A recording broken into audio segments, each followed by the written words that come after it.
In the testing ground, the three strongest students finally showed why everyone feared them. First was Singy, the speed monster. Even though physical strength was not his specialty, one punch still scored over 4,000. Then he used his cloud-hidden Gale Fist, and the score exploded past 5,600, shocking the entire room. Next was Zhao, the telekinetic genius. Her body was weaker, but once she condensed her spirit power into a giant weapon, her strike nearly reached 6,000. Everyone instantly understood why telekinesis was so unfair. Then came Tantuo, the combat beast with the barbarian god physique.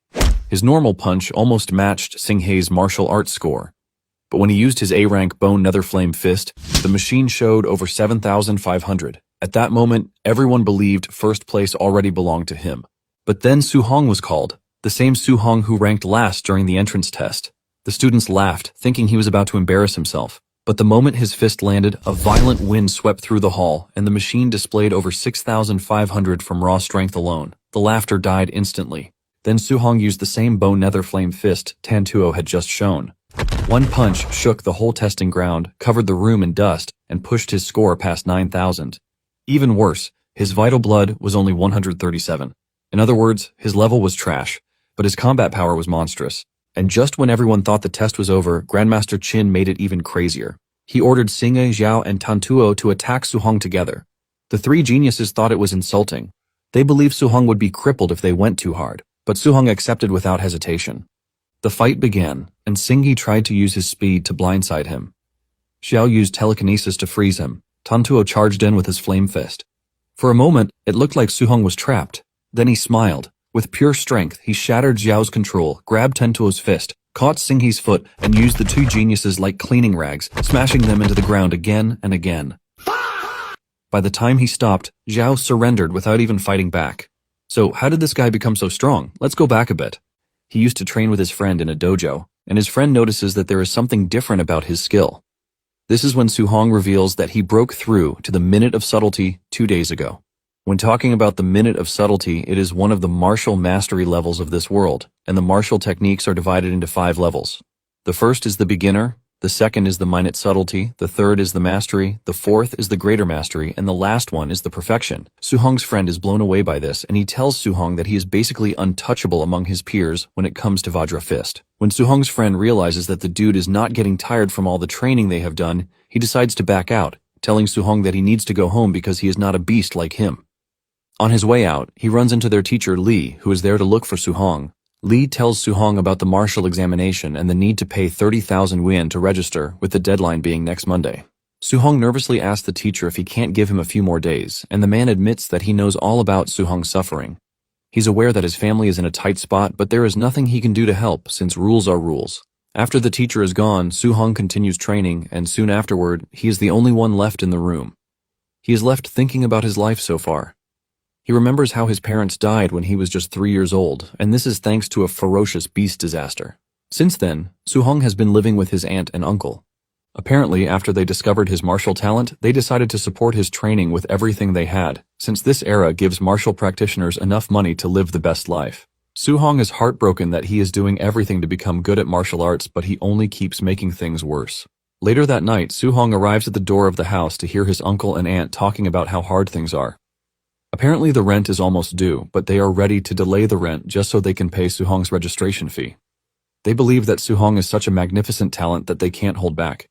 It turns out that his aunt is even suffering from an incurable disease, but she is ready to stop taking her medicine so that they can save a lot of money. However, his uncle refuses, telling his wife to keep taking her medicine while he takes on another job to support the family. Hearing all of these, Su Hong almost breaks down in tears, but he is able to pull himself together, and he happily enters the house like he didn't just hear everything they were talking about. His aunt scolds him for training so late into the night, believing that he must be exhausted already. Su Hong offers to help with the task they are doing, but they refuse, suggesting that he take his rest first. While lying on his bed, Su Hong decides that he needs to start fixing things by himself because his guardians have sacrificed a whole lot for him. Since he is looking to make some cool cash, he figures out that there is only one place he can go as a martial cultivator. Later on, Su Hong heads to the Martial Apprentice Arena Defense Challenge, which is an underground fighting arena. Su Hong wears a minotaur mask on his head to conceal his identity, and the host tells Su Hong that all he needs to do is win 4 consecutive matches to take home 60,000 yuan. However, he is not allowed to lose because if he loses just once, he will get nothing. The crowd is not entirely thrilled by Su-hong's presence since it is the first time they have heard of him or even seen him. They mock him, saying he is playing with his life because the underground arena is not a place for rookies, unless he is looking for death. Seeing that the crowd is dulled by his presence, the female hostess urges Su-hong to heat up the crowd. Su-hong is totally new to things like this, and he asks the hostess how he is supposed to do this. She gives him ideas like taunting the crowd or even trash-talking them. Su-hong follows her advice and screams out, telling the crowd that he is invincible while calling his opponents weaklings. This only makes things worse for him, since the crowd immediately concludes that he is arrogant. The crowd immediately switches up to his opponent, telling him to tear Su-hong apart. Su-hong finally understands why it is an underground arena because the killing intent is all over the place. However, he has no choice because this is the only way he can earn the tuition money, but he can only hope that his Vajra fist carries him through a few wins. Su-hong analyzes his opponent and realizes that he is just an easy opponent. The dude makes the first move, leaping towards Su-hong with a punch, but Su-hong easily counters him by smacking his head into the ground, easily knocking him out. Su-hong raises his hand in excitement, but the crowd is not entirely pleased with his display. In no time, the next opponent climbs onto the stage, and he assures Su-hong that he is going to beat the crap out of him because he was only lucky to have defeated his first opponent. With a quick analysis, Su-hong realizes that the dude is actually quite decent, and he beckons to him to charge at him. The dude leaps towards Su-hong with a fist, but this time, Su-hong meets him halfway with his own punch. With this, Su-hong figures out that the dude might be decent, but he is actually inferior to him in strength. The dude basically left himself open after one attack, and Su-hong is able to capitalize on this, landing a kick to the dude's waist to send him flying. The dude is sent into the wall and knocked out immediately, ultimately giving Su-hong 2 consecutive wins. Meanwhile, the man in charge is watching the whole thing unfold from his office, and he is surprised at how skilled Su-hong is, even though he is not even a quasi-martial practitioner. Before they know it, Su-hong has gone past his third opponent, with just one match standing in between him and 60,000 yuan. The man says Su-hong is the perfect match for fixed matches, and his junior, who is wearing a fox mask, offers to go recruit Su-hong. The man tells Mr. Fox not to reveal the fact that he has already advanced to a true martial practitioner. Meanwhile, Su-hong already sees himself holding the 60,000 yuan in his hands because he believes that he can handle his opponents with his minute subtlety-level Vajra fist. Just then, the fox, who is known by the crowd as White Fox, steps into the arena, and everyone is blown away. They are not entirely impressed with White Fox's involvement because they know that he is pretty strong. When Su-hong hears that the dude is a quasi-martial practitioner, he realizes that it is going to be a tough fight, but he is not ready to lose. White Fox sees the uneasiness on his face, and he urges him to chill out, assuring him that he is going to go easy on him. The referee then starts the match, and since Su-hong can sense that he is inferior to White Fox, he decides to go all out from the beginning. Their fists meet halfway, and the force from the punch immediately tells Su-hong that he is wrong. He realizes White Fox is not a quasi-martial practitioner, but a genuine martial practitioner who deliberately suppressed his vital blood energy. Sweat runs down his body, and before he even knows what is happening, White Fox punches him into the distance with his Thunder Rush Fist technique, which is a triple resonance Thunder Rush Fist. Su-hong crashes to the ground with the attacks ravaging his body. The crowd is blown away when they see this, and they conclude that Su-hong is done for. The fight continues, and Su-hong is forced to be on the defensive. White Fox continues to taunt Su-hong, telling him to show his true self because he appears to be weak. Su-hong, on the other hand, cannot even move from where he is, and he knows for sure that if this keeps up, he is dead. He is looking for an opening when White Fox lands a punch straight to his face that sends him flying into the distance. Su-hong crashes to the ground with his face disfigured and the realization that he is slowly losing consciousness. White Fox places his leg on him, telling him that if this keeps up, he won't be able to get the prize money that was promised. However, he lets him know that he has an offer for him. He tells him to join them and starts throwing matches for them while collecting the match's full prize. Su-hong confidently tells White Fox that he is not interested in something so shameless. White Fox's tone and expression change as he tells Su-hong to rethink his decision because he can't refuse them. However, Su-hong tells them that they need to cover their faces in shame because they call themselves martial practitioners with the sort of trash stunt that they are pulling. Since Su-hong is not going to accept his offer, White Fox tells him that he is going to render him useless, so he won't be able to practice martial arts again. White Fox throws a kick at Su-hong, but the moment Su-hong realizes the gravity of what White Fox said, he pulls himself together and dodges the attack. He gets back on his feet with the fierce determination that he is not allowed to fail. White Fox is surprised to see that Su-hong can still stand even though he just took the full power of his Thunder Rush Fist. Unknown to him, Su-hong is driven by the will to become a martial practitioner so he can let his family live a good life. For a moment, he considers White Fox's offer, but he immediately trashes it again because he is not someone who would accept such a trash offer to build his future on. Suddenly, a status window appears in front of him, and the system asks him what he is willing to give for his family. Without hesitation, Suhong replies that he would give everything. An overwhelming aura swirls around his body, and he suddenly finds himself in a strange space. There is a giant golden figure in front of him, who tells Suhong that he is going to give him a chance. Suddenly, a golden status window appears in front of Suhong, which displays Suhong's stats and techniques. Suhong wonders if it is a touchscreen, but he immediately confirms that it is with just a touch of his hand. He checks out the task section, where he finds a task named Path of the Arena. He is expected to hone his martial arts in that space and then return outside to deal with White Fox. Since it is the newbie tutorial, he is informed that there is no reward for it. Suhong is wondering what the task is all about when his clone appears behind him and throws a punch at his head. Suhong barely dodges it and realizes that his clone is using the same skill as him. In fact, his clone's skill appears to be even more refined than his, which is more or less a textbook standard. Since he has gotten himself a worthy opponent and an example to learn from, Suhong decides to throw everything into it. Suhong goes after his clone, but the clone easily dodges his strike before landing a counterattack that shifts Suhong backwards. Suddenly, Suhong realizes that the progress on his technique has increased to 10%, and it was 7% before the duel began. This is when Suhong realizes the simple truth that his clone can help him master his technique faster. Suhong dashes toward him, and they start exchanging blows, with each punch increasing the mastery of the technique. Before he knows it, he masters a bunch of techniques just from training with his clone and getting a beating from himself. After a rigorous session, he finally gets a congratulatory message from the system, telling him that he has completed the task. He is asked if he wants to return to reality, and he says yes. Back in reality, White Fox believes that Suhong is just playing around by acting all cool and mysterious. He dashes towards Suhong, swinging a punch at his face, but all he catches is Suhong's afterimage. Suhong easily dodges the dude's attack while telling him that he is too slow. The next thing that White Fox knows is a punch coming straight at his face, shattering his mask while reconfiguring his facial bones. Just one punch from Suhong knocks White Fox to the ground, with the crowd going totally nuts about it. Suhong then turns to the hostess, asking her when he is going to get his money because he just won his 4th match. The lady is totally startled by what she just witnessed, and she takes her time before announcing Suhong as the winner, while revealing that he is going to be given the 60,000 yuan reward. The owner of the establishment is blown away by what he just witnessed, leaving him to wonder how a martial apprentice is able to master the Vajra fist technique. The man then tells 2 of his men to follow Suhong so that they can find out who he is. On his way back home, Suhong quickly catches on to the fact that he is being followed, and he wastes no time engaging in a maneuver tactic that throws the dudes off his tail. They are left wondering where he disappeared to, but unknown to them, he is hanging right above them. An hour later, Suhong returns home, and he gives his guardians the money he just made. They are shocked when they see this, and they ask him where he got the money from. Suhong lies that he made the money from being a sparring partner at the dojo where he works. He adds that they have decided to sponsor his training because of how talented he is, and the uncle is surprised to hear this, since he once complained about how stingy the dojo is. Suhong calms the 2 down, asking them if they don't trust him.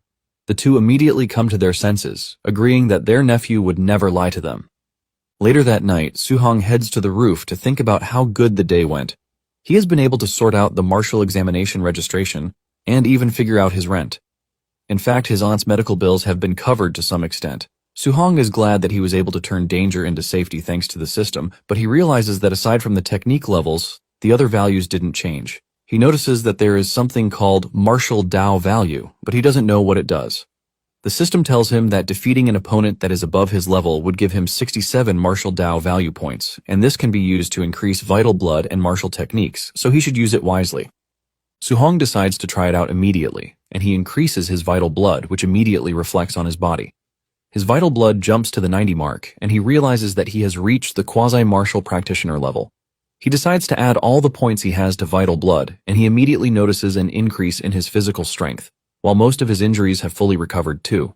Since he is sensing an overwhelming power in his body, he figures out that getting a good place to try it out is the best way out. He decides to head to the school's martial training ground, where there is a combat power tester.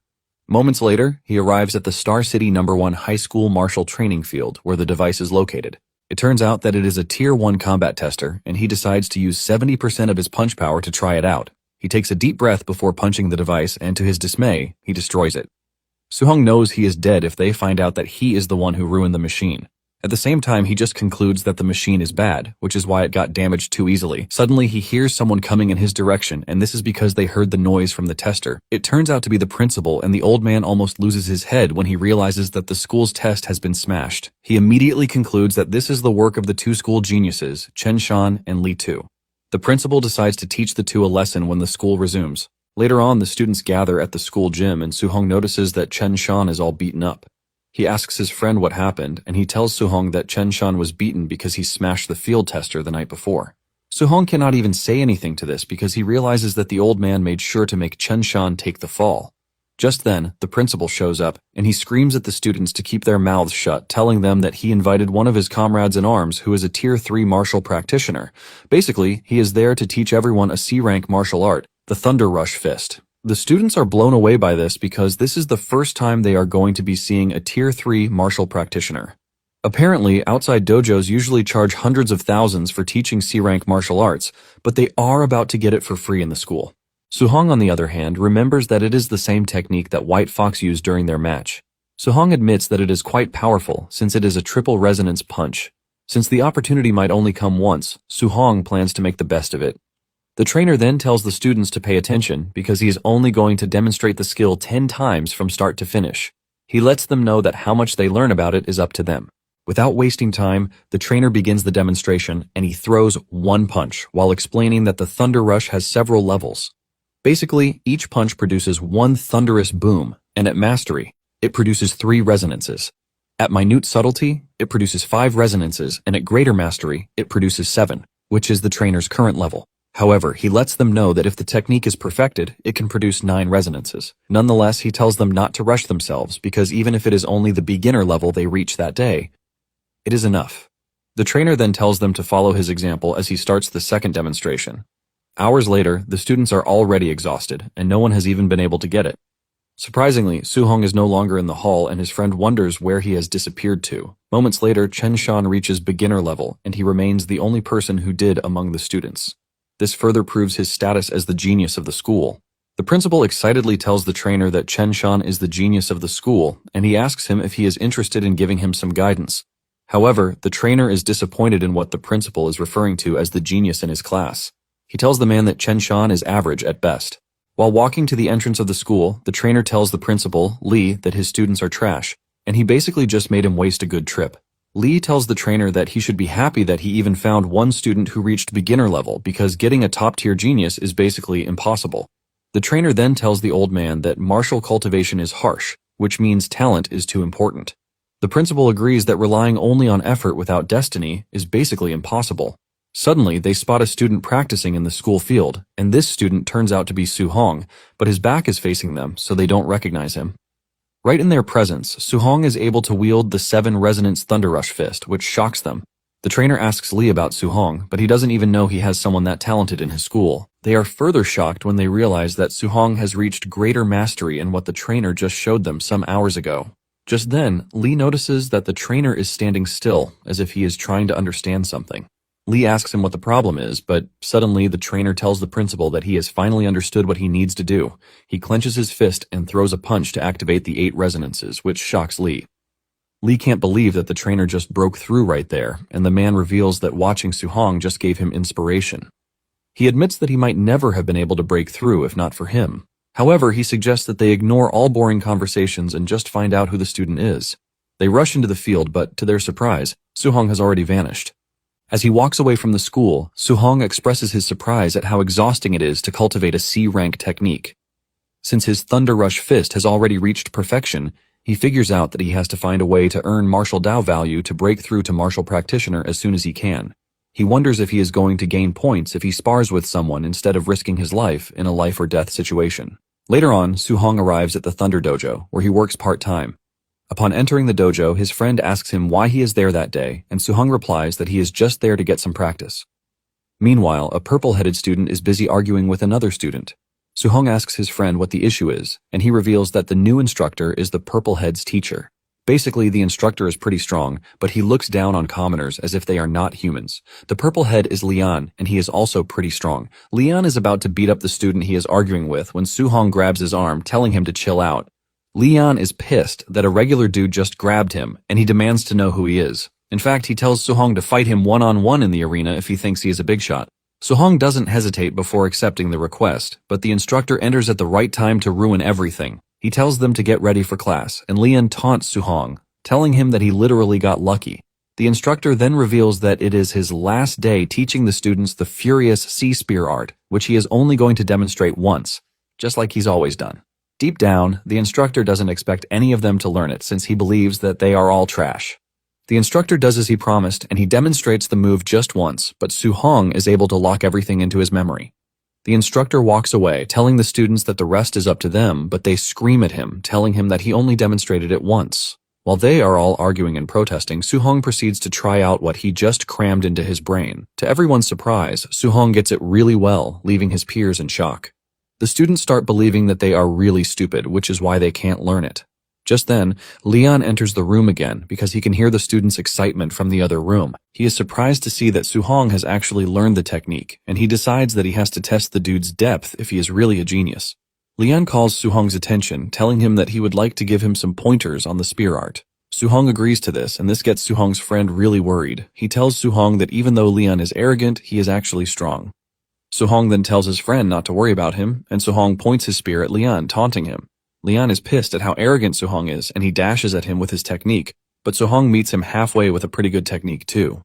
Leon is left in shock, while also wondering how Su-hong is able to cultivate his technique to the mastery realm so fast, even though he is not a martial practitioner. The two continue swinging at each other. Su-hong enters flow state with his eyes glowing, and he ultimately smashes Leon's spear out of his hand. The system immediately informs him that he has been awarded 35 points because he defeated an opponent who is above his level. Su-hong is pleased to see this because it is just as he suspected. Since normal sparring can earn him points, he figures out that he would just continue sparring with more people. Leon, on the other hand, is on his knees wondering how he was defeated by someone he believes to be trash. He doesn't want to accept defeat, and he gets on his feet, dashing towards Su-hong with a punch, but the instructor enters just in time to stop the fight. The instructor walks up to Leon and smacks him in the face, telling him that he can't fully call himself a martial practitioner unless he is able to face failure. Leon cannot believe that he just got scolded by his master because of Su-hong. Deep down, the instructor is curious about how Su-hong was able to reach mastery just by watching his demonstration once. The dude knows that the geniuses in the capital would have even had a time doing what Su-hong just did. He knows that Leon is talented, but he is too arrogant, and he believes that being humbled by Su-hong would teach him some manners. The instructor grabs Leon's head and forces him to bow to Su-hong. The instructor also apologizes to Su-hong, telling him that it is his fault for not teaching Leon well. Su-hong cannot believe how fast the instructor can change his tone. That night, Su-hong heads home, and on his way, he checks out the rewards he got thanks to the spar and teachings. Even though he is exhausted, he is grateful for the rewards. He remembers that the school exam is coming in a few days, and the students who have money have prepared high-grade alloy weapons, which means he also has to prepare a weapon of his own. Since the spear he used felt really comfortable, he decided to stick with spears, and he concluded that he would have to buy an alloy spear. However, he has just a little money, which is not even enough for his aunt's treatment, not to mention buying a spear. He starts racking his head if there is any other way to make money, and just then, he notices that an important piece of news is being displayed on the screen. It turns out that the city lord is recruiting martial practitioners because of the increasing number of ferocious beasts. Su-hong immediately puts this on his bucket list. Moments later, he arrives at the house, and he immediately jumps on the task his aunt is working on to help her. He helps place massage plasters on his uncle's back, while telling him not to overwork himself again, since he can now make money for the family. His uncle admits that this would be nice, but he doesn't think he can sit idly. His uncle tells him not to worry because he is just earning a bit for daily expenses, so he won't push himself. Su-hong's aunt then reminds him that he is going to need a lot of money for his martial arts training later, which is why they want to save as much as they can for him. Su-hong immediately figures out that his uncle and aunt won't sit down to rest because they are already used to living in hard times, which means the only solution is to make a crazy amount of money to assure them that they don't have to worry about working themselves to death. This further cements his decision to earn from the ferocious beast hunt. However, he is aware that the wilderness is dangerous, and to be safe, he figures out that he would need to raise his strength as much as possible. He decides to put all the martial Dao points he has into vital blood. After adding all the points he has, his vital blood level shoots up to 95.2, which is just a step away from becoming a martial practitioner. After 2 full days of working really hard, Su-hong is able to bring all of his martial techniques into perfection. Since his preparations are now complete, he figures out that it is time to leave the city to hunt beasts. That Saturday, Su-hong heads to the Star City Martial Practitioner base, and since it is his first time coming there, he is surprised at how far it is. Upon entering the base, she realizes that it is filled with martial practitioners that one won't see every day. Su-hong picks up a manual where he learns of the points awarded to each ferocious beast defeated from Tier 1, early stage, down to the late stage. It turns out that after killing a ferocious beast, one is required to cut off its left ear as proof or the kill won't be counted. He is looking around when he notices a group entering the base. The big guy among them carries a big bag on his back which is obviously filled with left ears. The arrival of the group catches everyone's attention, and leading the group is a blonde-haired fellow, Yeah. Su-hong notices something strange about his aura and his outfit, which makes him believe that Yeah is White Fox from the underground arena. It turns out that the practitioners don't really like Ye, and most of them would have beaten him up if his uncle wasn't the base manager. Ye soon notices Su-hong standing in the distance, and they lock eyes. Su-hong immediately figures out that he has to worry about humans while also worrying about beasts. After he is done settling his affairs, Su-hong tells the official that he is heading out alone, and the official believes that Su-hong is just going to die in the wilderness because he is trying to prove that he is tough. As he steps into the woods, Su-hong makes a decision to return with a bag full of monster ears. 2 hours later, Su-hong is already getting frustrated because he has walked around without sighting a single beast. Since he's walked around the outskirts with no luck, he decides to go deeper into the forest. He hasn't even gone that far when he runs into a phantom moonwolf, which is a Tier 1 early stage ferocious beast. It is his first time seeing one physically, and the beast wastes no time leaping toward him with clear intentions of tearing him apart. With the beast charging in recklessly, Su-hong meets it halfway with a powered punch that sends it flying into the tree. With just a punch from Su-hong, the monster is sent to the afterlife.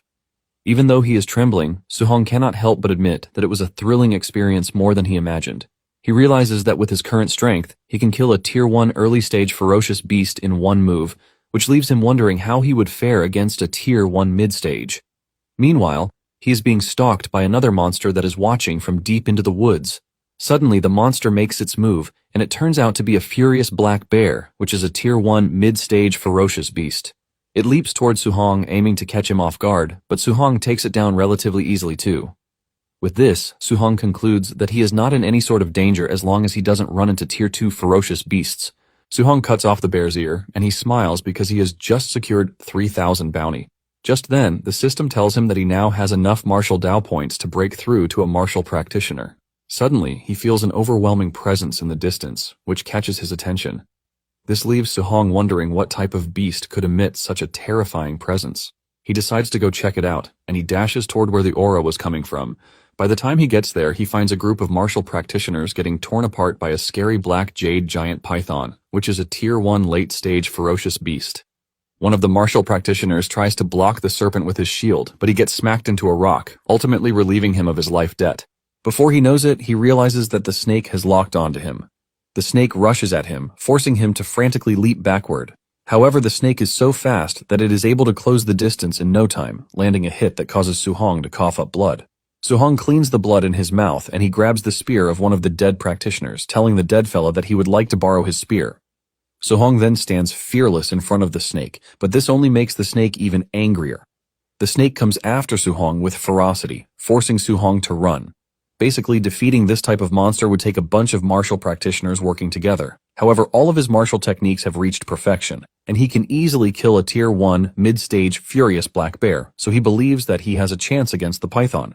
Su-hong engages his movement techniques to try to get the edge over the snake before hitting it with spear art. The spear passes through the snake's body, causing it to scream out in pain. The spear comes out from the other side and Su-hong quickly goes after the spear. He pulls out the spear and hurls it at the python again.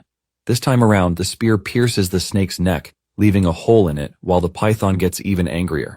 The snake violently goes after Su-hong, trying to catch him off guard, but Su-hong is too agile for the snake to catch.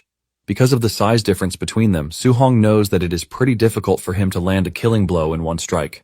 Since it has come to this, he figures out that he can only weaken the beast as much as he can until he is able to deliver the killing strike. While dodging the snake's movements, Su-hong lands a powerful punch to the snake's body before going after his spear again. Su-hong has been creating distance between himself and the snake after every attack, so he can find another opening to strike again.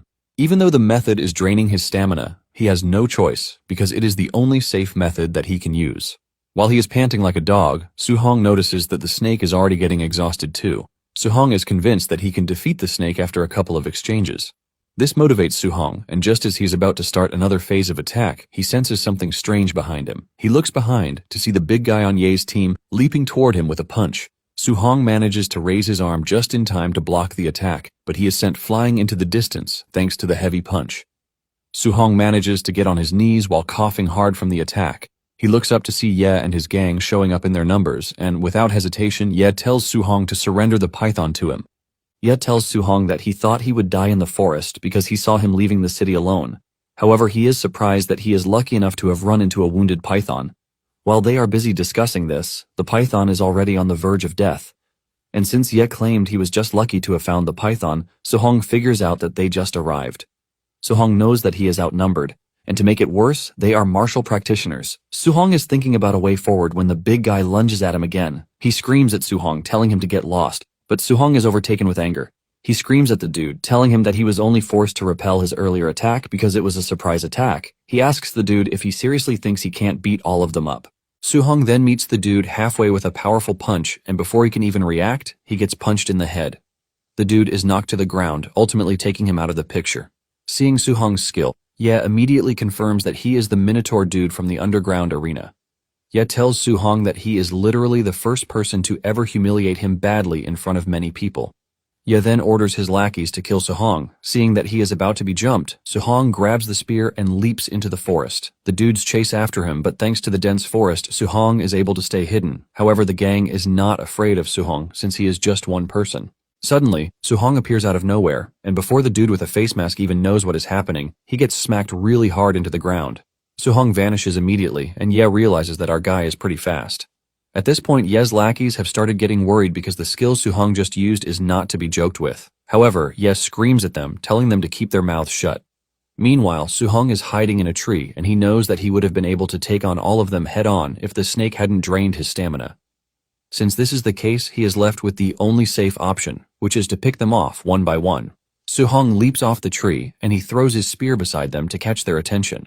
The moment they lose focus because of the spear, he goes after the one with the nice hair and kicks him in the head, knocking him out completely. The last guy on the team screams like a baby, telling Ye that it would be nice if they ran because Su-hong is too strong, but Ye refuses, saying he has to kill Su-hong that very day. Before he knows it, Su-hong appears out of nowhere just like before and smacks the last guy to the ground, leaving Ye as the only person on the team. At this point, Ye is already shitting his pants, wondering how Su-hong was able to get that strong in just a few days. Since he is the last person on the team, Su-hong decides to toy with him. Su-hong runs past him, and by the time he turns around, Su-hong is already gone. Su-hong then reappears behind him, but Ye is able to react to this. He screams at Su-hong, telling him not to be overconfident, believing that he has cornered him.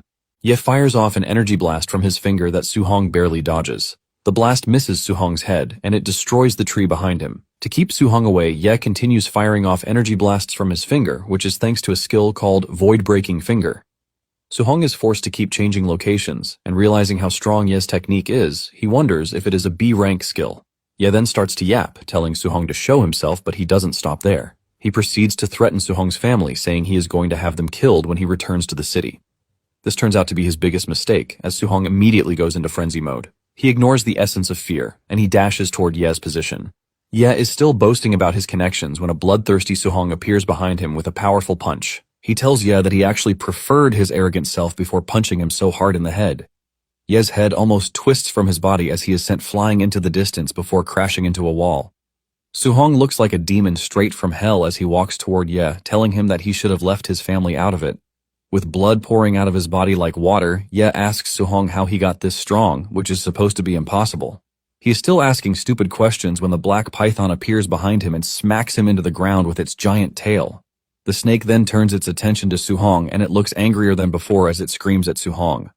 Su-hong realizes that he has spent too much time fighting Ye, which has given the snake the time to recuperate. Meanwhile, Ye's lackeys have regained consciousness, and while they are wondering where Ye is, they see Su-hong running towards them. Just as they are preparing to engage him in a fight, Su-hong screams at them to get out of the way. It soon dawns on them that Su-hong is being chased by the black python. Su-hong dashes past them, but because of how slow they are killed by the black python. Surprisingly, Su-hong is awarded points for indirectly killing his opponents. Su-hong is shocked that he can also earn points this way, and this reminds him that he now has enough points to break through to become a martial practitioner. He decides to find a safe place for himself, and he soon notices a cave in the distance. Without hesitation, he dashes toward the cave and disappears into the cave before the snake gets to him. However, the snake is about to give up as it keeps trying to force its way into the cave. Seeing how desperate the snake is, Su-hong quickly pulls out the status window and he starts to add points to his vital blood as fast as he can. Doing this causes him intense pain that he feels like lava is flowing through his body. After adding all the points and enduring the pain, Su-hong finally becomes a true martial practitioner with a red aura swirling around his body. Seeing the difference in Su-hong's aura, the python starts backing away from the cave. However, Su-hong goes after it, landing a punch to the snake's head that sends it into the air.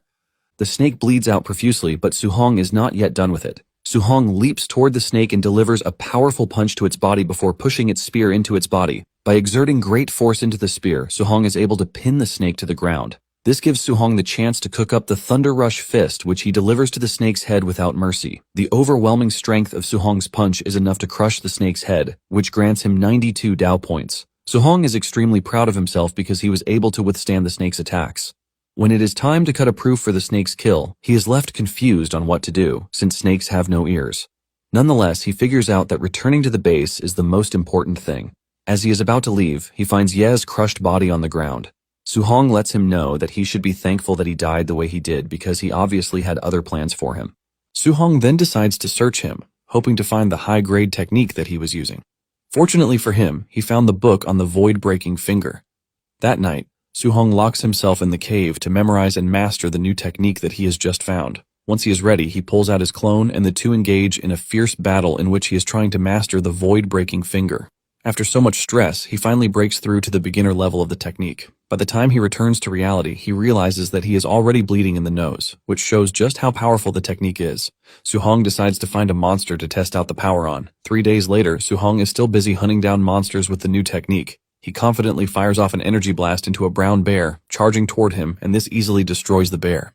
Confident that he has mastered the skill, Su-hong concludes that it is time for him to head back to the base. He makes his way to the counter where everyone is documenting their kills.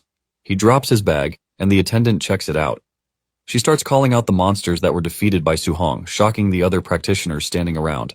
It turns out that Su-hong was able to take down monsters worth 406,000 points. This is when it dawns on Su-hong that he overdid it because he was looking to just hunt a few in the first place. Suddenly, a side of the wall in the base is destroyed. The practitioners are surprised to see that they are getting attacked when there are literally a bunch of them lying around. Just then, the person who destroyed the wall shows himself, and it turns out to be Ye's uncle, who is the base manager. The practitioners are surprised to see that old Ye is pissed, and the officials ask him what the issue is. The old man then reveals that his nephew and all of his gang have been killed. The crowd is shocked to hear this, but deep down, they are not concerned because Ye was a douchebag when he was alive, so most didn't really care. Old Ye then mentions that a B-rank technique was taken from Ye's body, and he wants everyone on the base to be searched before they are permitted to leave. Su-hong maintains a straight face while thinking about everything that happened in the woods.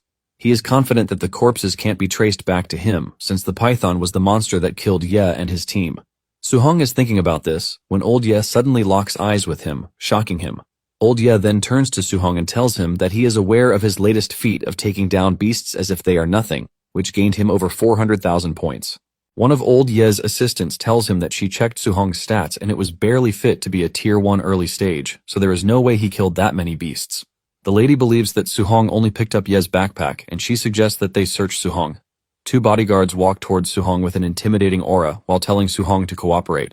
Just as they are about to reach him, Su-hong points his spear at them before they can even realize. They ask him what he is trying to pull off, and Su-hong reveals that he is a student from Star City No. 1 High. He asks them if they are really willing to search him. The moment old Ye hears this, he remembers that the principal of the school is known for how he fiercely protects his students. He knows fully well that the principal is no joke, so it won't make sense to cross him. However, he believes that Su-hong is quite suspicious. Old Ye secretly admits that Su-hong might be a genius if he were the one who hunted down all the beasts, which means wrongly accusing him might cause problems for them.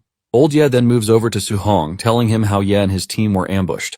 He adds that a technique was stolen from them and they would need to search him.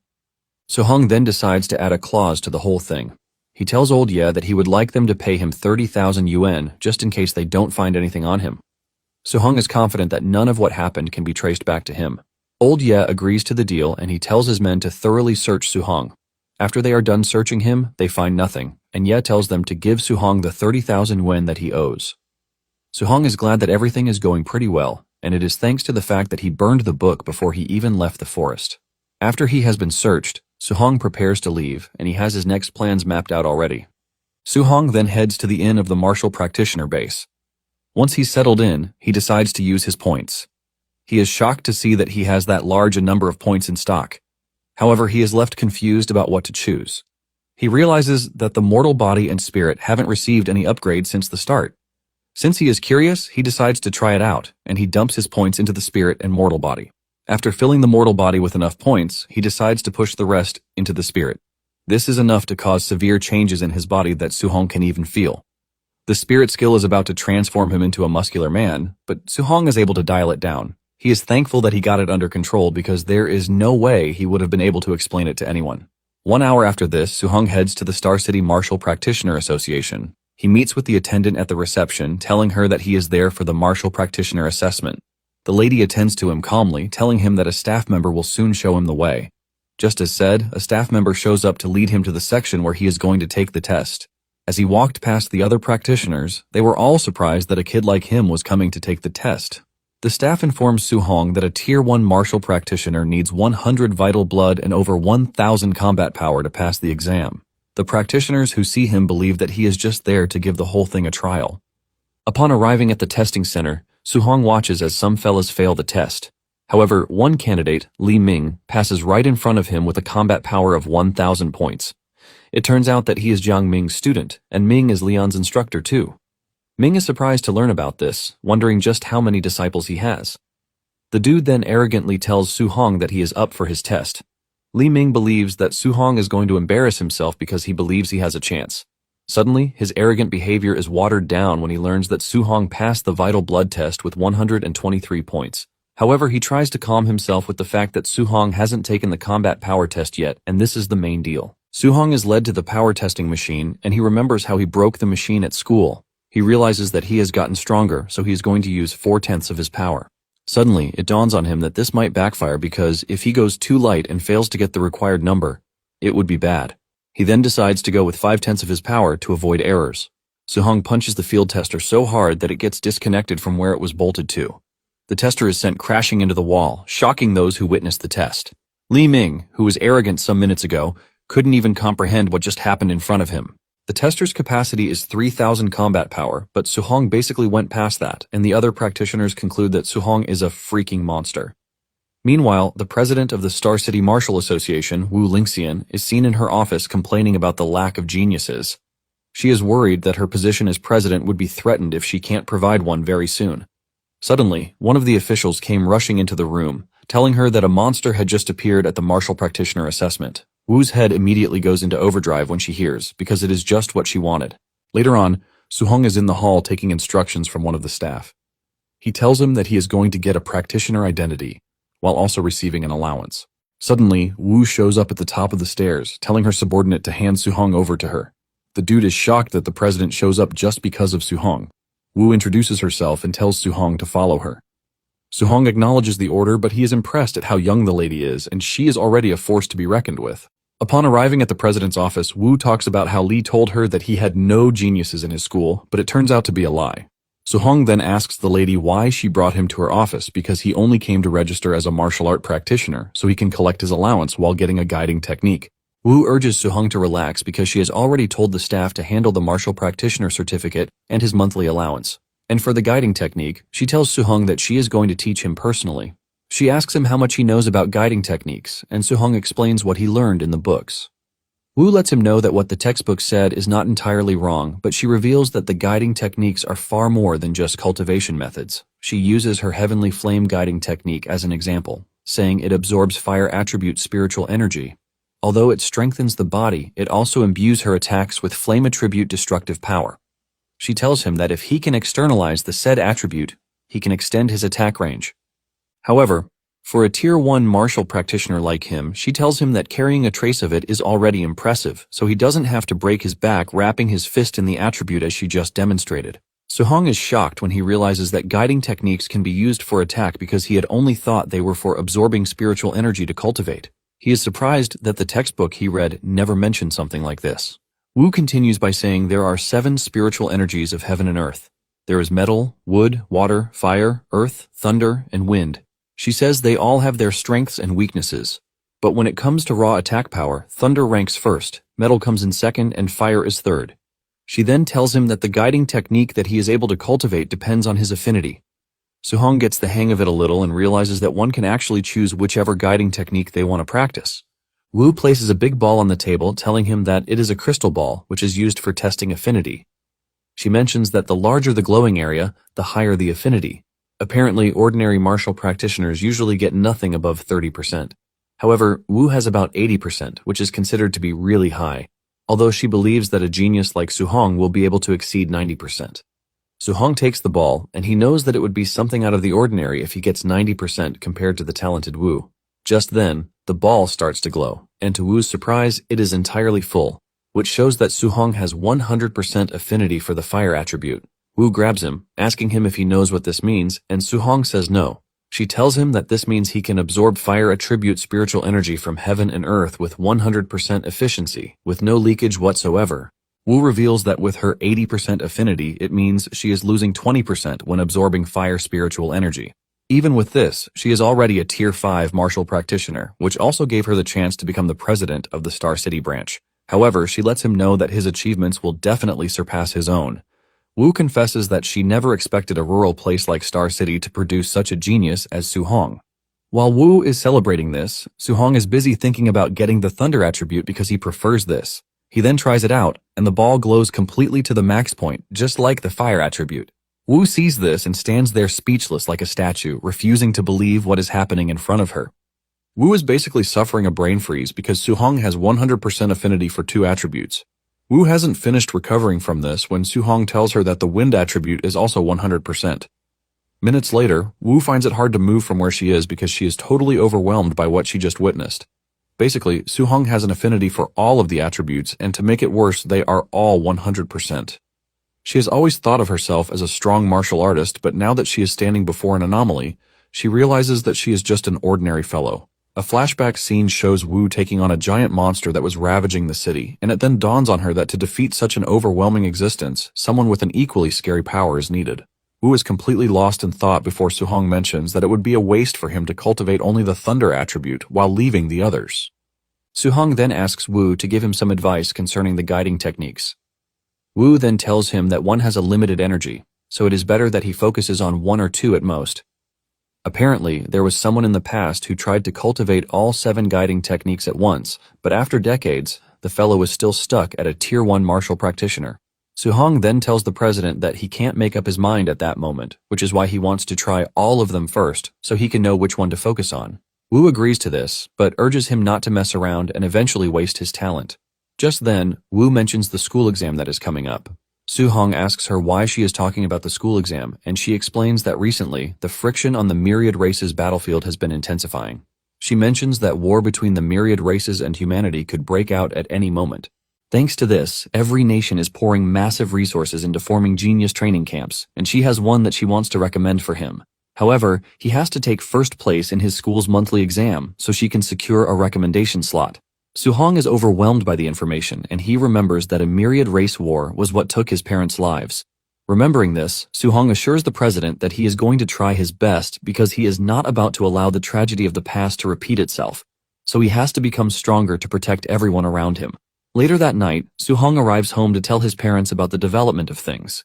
The two are glad to learn that their ward has finally become capable. Suhong explains to them that as a Tier 1 martial practitioner, he's going to get a 10,000 yuan allowance every month. He then tells his uncle that he doesn't have to work himself to death anymore. His uncle is happy to hear this, and he concludes that Suhong is the pillar of the family, so whatever Suhong says, he is going to listen to him. That night, Suhong heads to the roof as usual to try out the fire attribute. He is able to shoot out smoke, which counts as a beginner in the guiding technique. Just then, a guiding technique section appeared on the status window, and this confirms Suhong's suspicion that he has already learned it. Just then, he notices that there are levels to the technique. This comes as a surprise because Wu never mentioned anything of the sort. However, it soon dawns on him that the guiding techniques can only be leveled up by him, and this creates a level of excitement in him. However, he doesn't know how the level up happens. He wonders if they can be leveled up using martial Dao points too. Since he doesn't know how this works, he decides to cultivate the rest of the guiding techniques first. Su-hong then sits down to focus on the guiding techniques, but several hours later he hasn't made progress because the 7 different attributes repel each other. He then remembers the genius Wu mentioned, who was stuck in Tier 1 even after decades. Even though all 7 attributes are present inside him, he can only mobilize one attribute at a time. Anytime he tries to force a second attribute into it, it clashes violently and then disappears. Since Su-hong knows that thunder and fire are similar, he decides that he is going to try to cultivate them together. Hours later, Su-hong wasn't able to carry out his desired result. This continues till the next day, but Su-hong is able to tame both thunder and fire at the same time. Su-hong creates a fireball with lightning in his hand, and he is proud of himself because after trying the whole night, it finally worked out. He decides that it is time to test out the new power. The following day, he heads down to the test field, where he is to test his power on the Tier 3 combat power tester. Since he used 5/10 of his power the last time, he decides to use 3/10 this time. Su-hong punches the tester hard, and surprisingly, the mark was above 2,000. Su-hong finally understands how strong he has become. He then decides to combine the power of fire and thunder to see what will happen. He punched the machine again, and this time it broke. Su-hong realizes that his power is quite terrifying because he has gotten an extraordinary power from fusing 2 abilities. Su-hong is already thinking of what would happen if he got his hands on the 7 attributes. Su-hong then returns home to try to fuse 3 attributes together, but it fails because it is even harder. He has tried all the combinations that he can, but there is no progress whatsoever. He wonders if raising the guiding technique level would help him fuse the techniques successfully.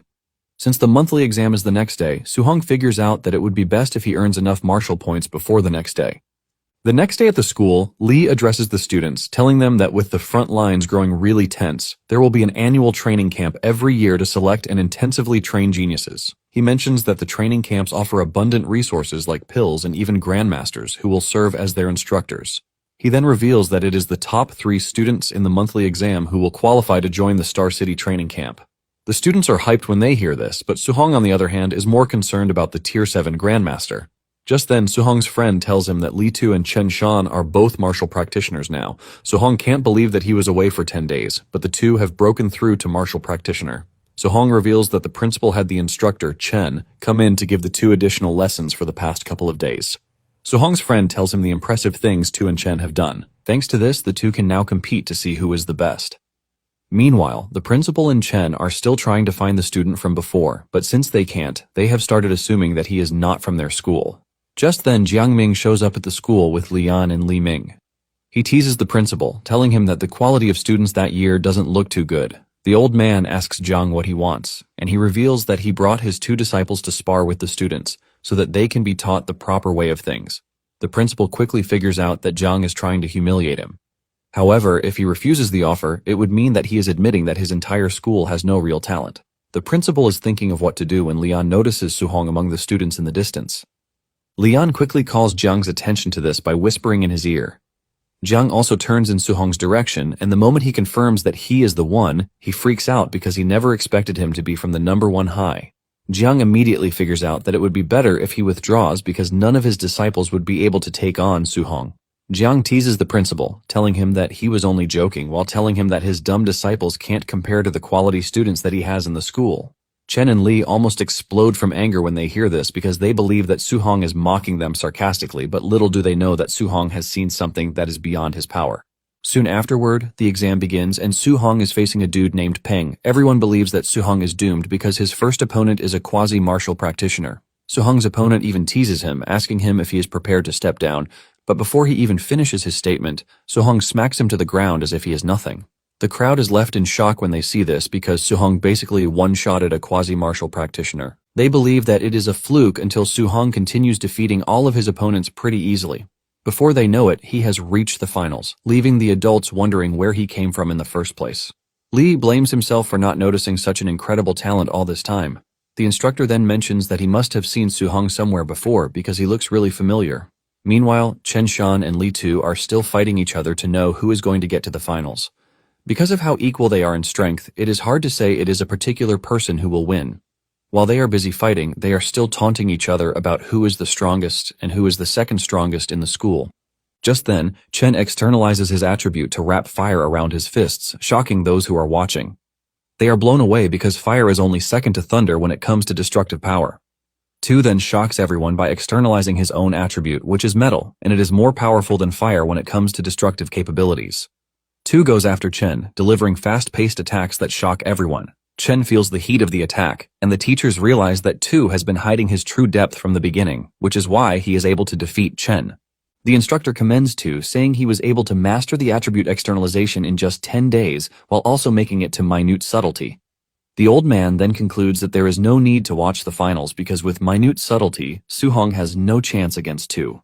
The instructor agrees with him, saying Su-hong might have had a chance if he had a guiding technique. Just then, one of the instructors bets 50,000 on Su-hong, and the old man quickly takes him up on his bet. Soon afterward, Su-hong and Tu meet in the finals. Tu teases Su-hong, telling him that he was lucky to have reached the finals because he didn't meet him or Chen on the way. However, he lets him know that his run of luck has come to an end. Su-hong keeps mute because he is happy that he is finally getting a good human to beat up after fighting beasts for so long. Tu tells Su-hong that he should be proud because he can call himself second best in the school since he made it to the finals. Su-hong taunts him, asking him who is first, and Tu lunges toward him, saying it is obviously him. Tu unleashes a 5-resonance thunder rush fist that shocks the spectators. Instead of dodging the incoming attack, Su-hong decides to stand around to test out his physical prowess. The students shout at the referee, telling him to save Su-hong because he is about to be obliterated. Su-hong then jumps at Tu, and the two start exchanging punches. Tu is shocked when he realizes that Su-hong is able to stand against him with a skill of his own. Su-hong maintains the intensity, and Tu realizes that Su-hong is no child's play because every punch from him feels really heavy. The spectators are left in awe because Su-hong isn't using any martial technique, but he is able to match Tu blow for blow. This tells the crowd that Su-hong's strength is no child's play. The instructor believes that Su-hong has a unique physique because there is no way his power is that exaggerated. Lee is excited that his trash school is able to provide a genius at last. As the battle continues, Tu tells Su-hong not to believe that he has a chance because he will come out as the winner in the end. Seeing how desperate Tu is to win, Su-hong realizes that his physical strength is not enough to win against him, so he might just go all out against him too. Su-hong then tells Tu that he is going to get serious with him since he showed him his full power too. Su-hong then externalizes his thunder attribute as he dashes toward Tu. Fear grips Tu when he sees this because he wasn't expecting Su-hong to have a trump card. Even the spectators are left wondering what might be going on. The teacher screams out like a frog when he sees how Su-hong is handling the thunder technique. Moments later, Tu realizes that he is getting overwhelmed by Su-hong's technique because his thunder attribute is stronger than his metal attribute. Su-hong lets Tu know that he is going to get serious with him by showing him his trump card. He unleashes 9 resonances on Tu, ultimately trashing him. The students are initially stunned by what happened, but when they finally digest how Su-hong won, the crowd goes wild. Seeing how he just used 9 resonances, Lee and the instructor also figure out that Su-hong was the student who vanished from their sight that day. The principal tells the instructor that they are not witnessing just a genius, but the dragon star of the school.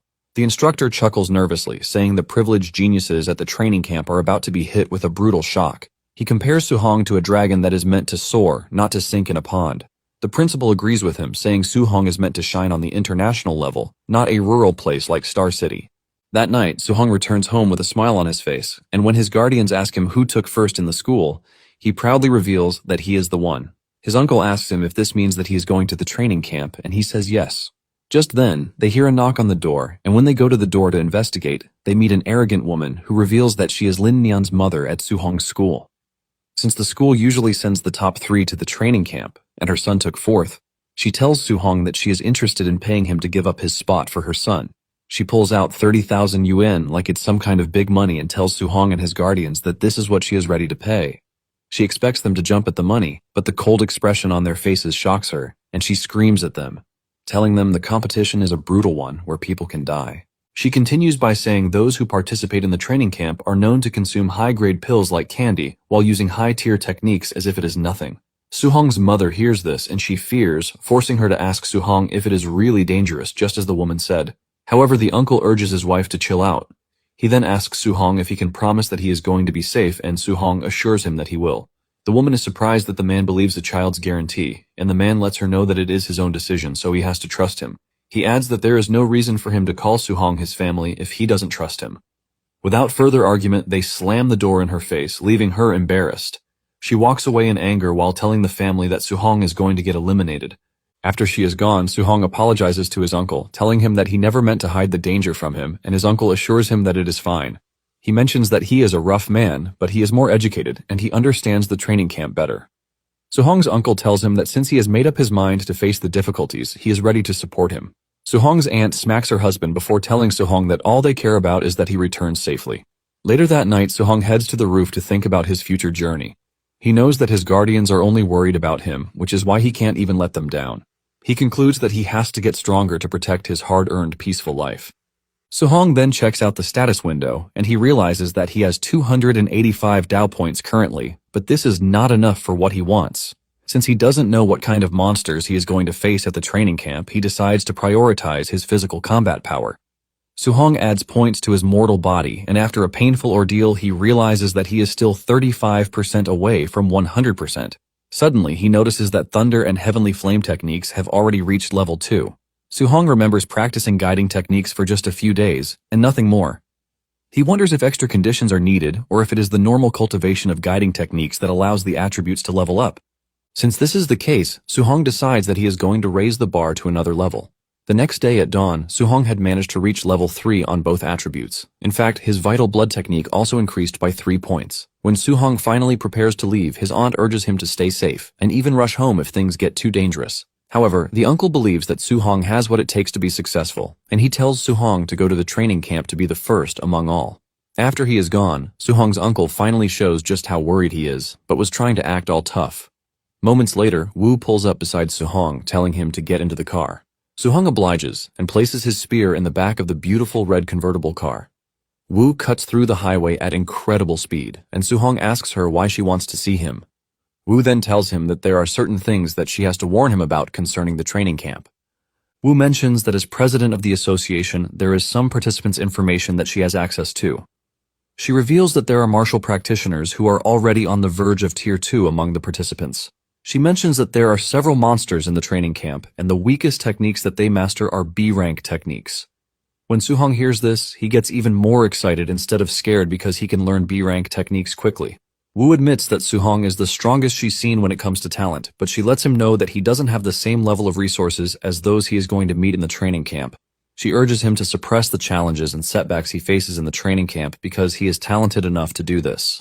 Suhong thanks Wu for the advice, and Wu is basically impressed that Suhong is staying so calm, even though he knows that he is going to a dangerous place. Later on, the 3 participants from Star City High are seen traveling in a vehicle alongside the principal, and they are heading to the Tianlin mountain range. Chen expresses his concern about the training camp being located in the mountain range, but the principal urges him not to worry, saying a grandmaster is overseeing the camp so no beast will touch them. Apparently, the mountain range is connected to other cities, and there are monsters that are as strong as rank 7 grandmasters residing there. Basically, the beasts are always going at each other, and they are far more ferocious than beasts found elsewhere. Even a rank 2 martial artist would not want to carelessly set foot into the mountain range. As they drive through the road leading to the camp, the students can feel strange presences watching them, and they are not wrong because monsters are everywhere. Even though the competition is going to be tough, Suhong finds himself liking the whole idea of it. Upon arriving at the meeting point, they realize that several other students are already present. The students stare at them like vampires, and when Suhong realizes that his colleagues are about to be intimidated, he takes the lead and tells them to follow him. They confidently walk over to the temporary camp, and the official tells them that they have to wait there until everyone arrives. Even after everyone has arrived, there is still going to be an entrance examination that will be conducted. Suhong is surprised to hear this, but before he can ask more about the whole thing, the big boys and girls arrive at the camp. They arrive in luxurious vehicles with a convoy surrounding them. The redhead lady is Yao Yan, and she is a spirit reader. The dude in white is Lin Xinghe from the Lin family, and he likes to show off. The third dude is the city lord's son, Tan Tuo, and he has a 95% fire affinity. Suhong realizes that the trio is the pack of geniuses that Wu mentioned. Suhong is curious about them because he wants to see if they are truly geniuses or not. With everyone present, the official decides that it is time to lay out the rules of the training camp. He tells them that the training camp is located within the mountain range, and it is 30 kilometers away from where they are. Apparently, they have to hold a token before they can get access into the camp, and he reveals that these tokens have been embedded in certain beasts. Basically, they have 8 hours to hustle to the training camp, which is 30 kilometers away. Even though 8 hours seems more than enough for the distance, they have to consider the fact that they would face dangers on the way. Suhong, on the other hand, is not essentially worried because he believes that this provides the best chance for him to hunt down monsters as much as he wants, as long as he gets to the camp in 8 hours. One of the students asks the official what would happen if they ran into a beast that they can't handle. The official tells the dude to consider himself unlucky because he would be eliminated, but he lets them know that someone would come to save them. The students start to protest when they hear this because it is possible that the strong people would even get eliminated while the weak ones would pass by luck. The official berates them, telling them that life is unfair while making an analogy of someone who trained really hard, but death took him away at the last minute. He urges them to walk with caution if they don't want to encounter high-level beasts. However, he lets them know that only cowards move that way. One of the students agrees with him, telling his comrades who are scared to go die in a trash bin. One of them takes this up in anger and immediately tells the big mouth that he is going to beat him to a pulp. The official quickly informs them that fighting is not allowed within the camp, but once they get to the mountains, they are allowed to do whatever they want. He lets them know that they are free to steal tokens or just beat someone up because they don't like their face. When Su-hong hears this, he realizes just how brutal the training camp is because they are encouraged to fight each other. With this, it is pretty obvious that more than half of the participants would be eliminated before they even reach the camp. Suddenly, it dawns on Su-hong that he might actually get a ton of points if he decides to fight the dudes. The official shuts everyone up by telling them that it is time to move. He blows the whistle and everyone scatters into the woods. The two who had a beef with each other from before start to chase each other, and without wasting time, a fight ensues between them. The two exchange blows, but it appears that they are evenly matched. Meanwhile, Su-hong is watching them from above, and he is not entirely impressed because he was expecting the so-called geniuses to be more fierce and powerful. He decides to use his time to hunt a few beasts instead of wasting his time on the participants. He is about to leave when he hears the two trash-talking poor people. This immediately changes his mind and he decides to beat them up for points. He grabs a stick and walks up to the two to tell them to stop fighting. Su-hong suggests that they play with him instead, but the dude decides to insult him instead. The two tell him that they have no interest in playing with him but to beat him up. Su-hong then tells them that they are getting it wrong because what he meant was that he wants them to gang up on him and beat him up. The dude in a blue uniform angrily dashes towards Su-hong, but Su-hong hits him so hard in the tummy that he is sent flying into the distance.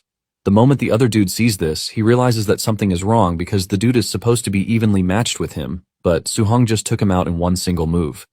He's still thinking about this when Su-hong makes his move and dashes toward him. He hits him really hard in the head with the stick to totally knock him out. After beating them up to a pulp, Su-hong lets them know that it is their punishment for looking down on commoners like him. The guys in the control room are surprised when they see Su-hong pop out of nowhere to one-shot the two. They ask their boss if the two are already considered to be eliminated, but he tells them that they haven't requested rescue, which means they are still in the game. Moments later, the two wake up, raging from being humiliated by Su-hong. The two start making excuses like they would have won if they hadn't underestimated Su-hong. Since they now have a common enemy, the two end up being friends so that they can get their revenge on Su-hong. They grab the stick that he used to beat them up so that they can use it against him too. Meanwhile, Su-hong is busy cutting through monsters. He runs into a bunch of wild boars that move aggressively in packs, and the moment they sight him, they dash towards him. However, Su-hong easily cuts them down in one strike.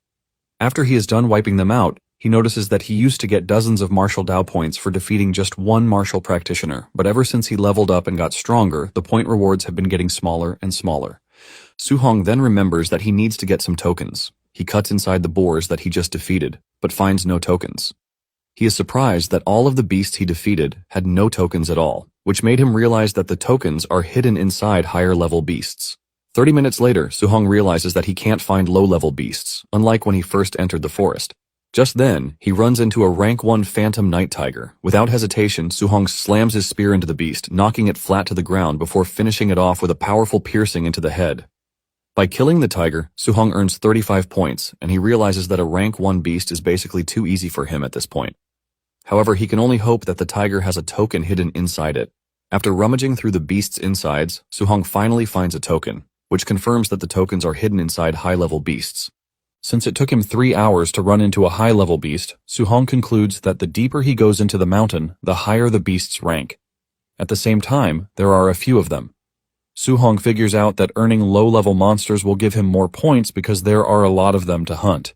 Su-hong basically switches to a quantity over quality situation, and since there are 5 hours left in the assessment, he decides to max out his mortal body progress. Su-hong takes his hunting seriously as he ravages the forest, rooting out monsters like weeds. He fights a bulk load of monsters before finally running into a bear, which is a high-level beast, but he also defeats this monster relatively easily. He punches the bear into a tree before going after it like a maniac. All the beast sees is a scary man charging at him with an unforgivable punch. The punch is so powerful that it takes the life of the bear and even destroys the tree behind it. Su-hong is pleased with his progress so far because after raising his mortal body to 60%, he can now kill a rank 1 mid-stage beast, relying solely on his physical strength. He notices that he has earned 254 martial Dao points already, which means he can max out his mortal body progress with 100 more points. Realizing that he has 3 hours left, Su-hong decides to gather as many points as he can. Suddenly, he hears a strange noise in the distance, and this catches his attention. Suddenly, a giant golden beast appears right above him, leaving him to wonder what sort of beast it is. He has a faint idea of what beast it might be, and it is the legendary Golden Rock Beast King. He is staring the beast in the face when it unleashes its aura. Su-hong is forced to hold on to his sword while his legs tremble just to make sure he doesn't get flung away by the shockwave coming from the beast flapping his aura. Su-hong is forced to leap behind a rock just to escape the beast's terrifying aura.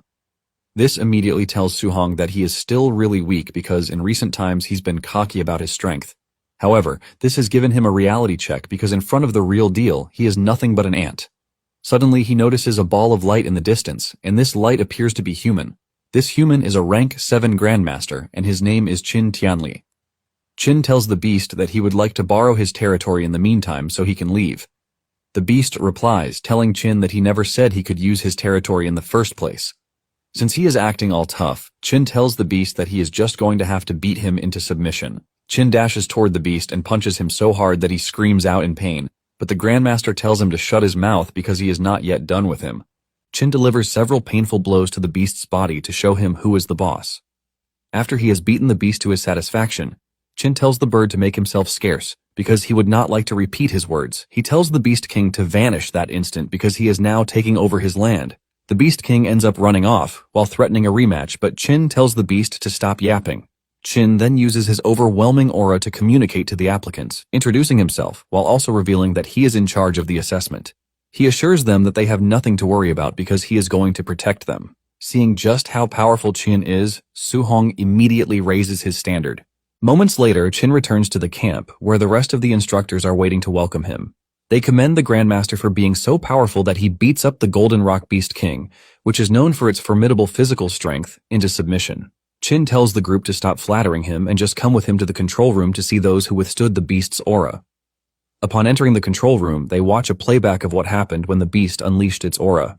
Qin realizes that Tantuo was able to withstand the aura by maintaining his ground. Qin asks for his details, and one of the instructors reads out Tantuo's file. Qin is surprised to learn that Tantuo is the son of the city's lord who is always birthing trash. Qin cannot believe that the dude finally got to give birth to a talented kid in the long run. Singi, on the other hand, used his impressive footwork to escape the beast's aura, and according to reports, he has 96% affinity for the wind attribute. And for Zhao, who is a telekinetic user, she is able to withstand the beast's aura with her mental powers. After watching the trio, Qin realizes that they have incredible talents, but he wants to know if there is anyone else who has withstood the beast's aura. His assistant starts calling out names of those who actually managed to withstand the aura.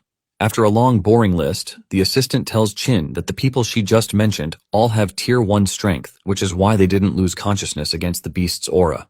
Qin is not entirely impressed since they are all from major families. He wants to know if there is anyone from a normal background who managed to withstand the beast's aura.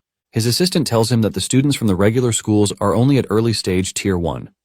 She is about to start taking a deep dive into Star City High when Qin stops her, telling her that he's heard enough because the school doesn't really live up to its name. Suddenly, the other instructor notices Su-hong on the screen, taking out monsters. He had basically just endured the beast's aura, but he still had the energy to hunt beasts. The lady instructor decides to check him out, and she suddenly freezes in fear as she mentions that Su-hong is a freaking monster from Star City High. The other guy believes his colleague is overreacting, and he grabs the report from her to see what she is overreacting about. Just to look at the report, the dude suffers a brain freeze. Qin wonders why the two who are Tier 5 martial artists are shaking at the sight of a report. Qin decides to check out the report, but he also panics the moment he sees what Su-hong is capable of.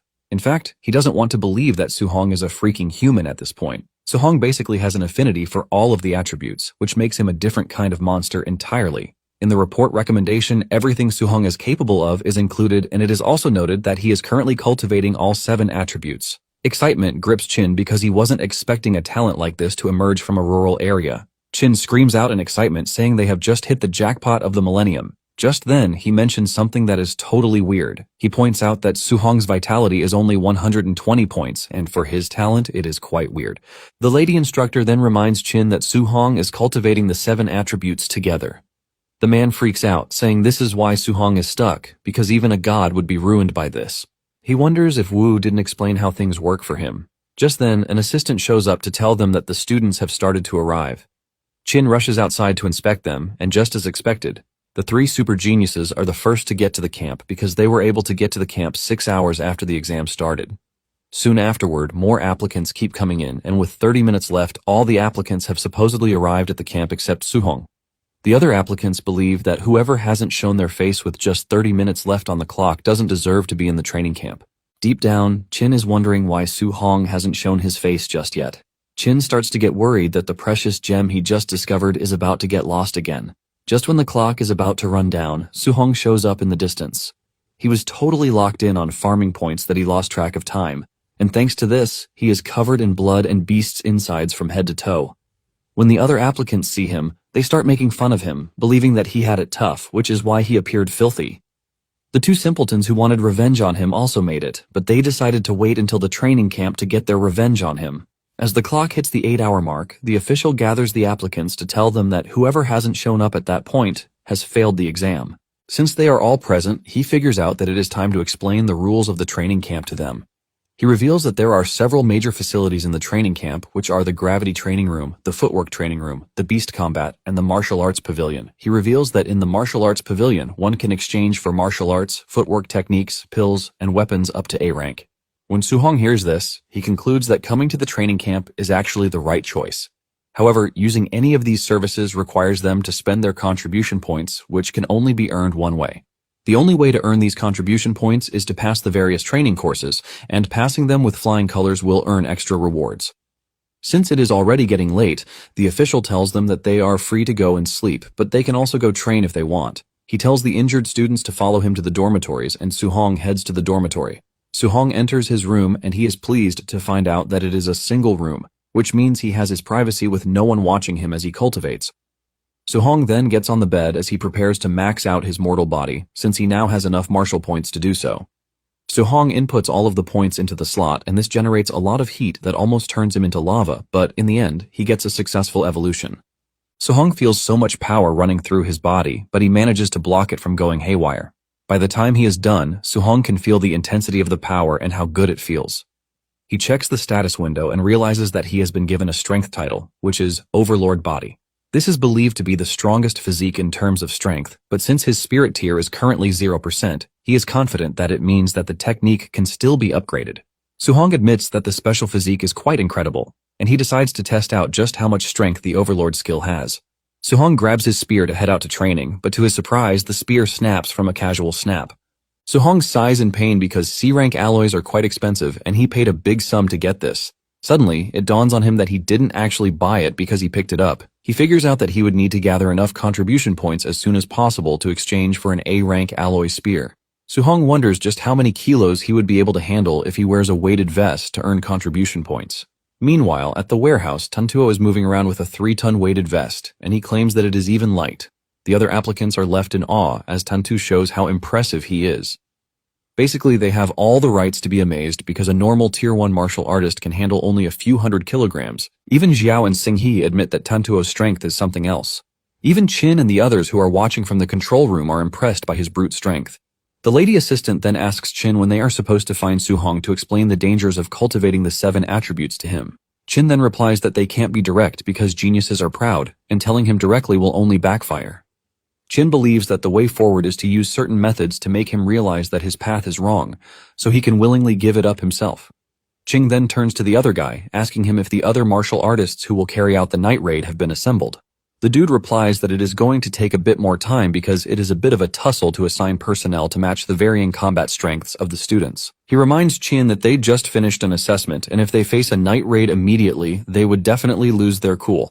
However, Qin tells the dude to arrange a late Tier 1 martial artist for Suhong because he wants him to be completely crushed and defeated.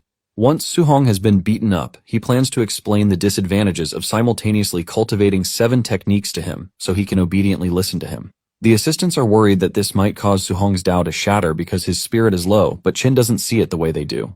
He argues that he is doing to help Suhong, and if his Dao heart shatters, it just means that he is trash. Later that night, Suhong steps out of his room and he sees a bunch of applicants who are following Tantuo because he is entering the gravity room to train. Since everyone has gone to watch Tantuo, Suhong has the warehouse to himself. Inside a carton is a scoring bracelet that every applicant is required to have. He picks one up and wears it before heading to where the weighted vests are located. He realizes that the heaviest vest in the room is rated 10 tons, leaving him shocked and completely blown away. He wonders what it is made of and who the hell would wear something like that. He tries to wear it, but realizes that it is too heavy for him. Even though he might be able to wear it, it is going to affect him drastically. Suhong then proceeds to wear a 5-ton weighted vest, which seems very light on him. He runs around the room to test it out, and he realizes that it is the best for him. However, he is curious to know what Tantuo and the others chose, and unknown to him, he is far superior to them. He is convinced that they are stronger than him, and he decides to go and check out their training session because he hopes that he can pick up 1 or 2 experiences.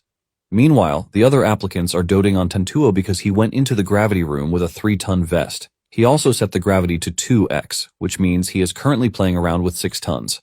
Although he is struggling with it, it is still quite impressive to the applicants. When Suhong learns about Tantuo's vest, he realizes that he basically has a misunderstanding about the toughness of the Overlord's body. Just then, Chen and Tu show up to ask Suhong why he is not entering the gravity room. The two express their worries, saying they are just going to be embarrassed if they enter because those they are competing against are insanely strong. Since they are all scared, Suhong decides to enter the room. The other applicants are surprised to see Suhong stepping into the room, and they believe that he has a loose screw in the head. Some even assume that he is not wearing a weighted vest, and this is thanks to the jacket on him. Everyone keeps saying trash about him, but he just keeps mute and heads into the gravity room. Basically, gravity rooms require a lot of money to build, which is why it is only available to noble families. Since Suhong can get his hands on one for free, he is not about to let it pass. Since he is wearing a 5-ton vest, setting the gravity to 2x will make it difficult for him because it would be 10 tons. Suhong plans to last longer in the gravity room, and he decides to set it to 1.5.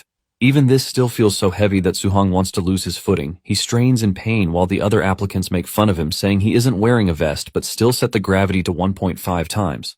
The applicants then remember that Suhong was the last to arrive that day, so they assume that he is pretty weak. Instead of running around to show off, Suhong decides to sit there and cultivate this technique under the crushing weight. 2 hours after this, he has been able to level up the other attributes except for thunder and fire. In addition, his vitality also increased from 126 to 130. Suhong is impressed by this, and he realizes the other rooms would also have something nice for them, because the gravity room just gave him some points. Suhong then struggles to stand up, and when he finally stands up, the applicants who are still watching make fun of him for being so trashy. Just then, Suhong takes off his jacket because he is dying of heat, and this is when the two mocking him know that he is wearing a weighted vest. However, they still think he is a loser because there is no tag on the vest, which makes them believe that it is not more than 500 kilograms at most. Some believe that he might actually be strong, but they are convinced that he is still not as strong as Tantuo. Not long after this, Tantuo steps out of the gravity room and the applicants flock over to him to worship him. Tantuo walks out, totally exhausted from the 2 hours he spent inside the gravity room. Tantuo then drops the weighted vest and he flexes his body muscles to the applicants watching.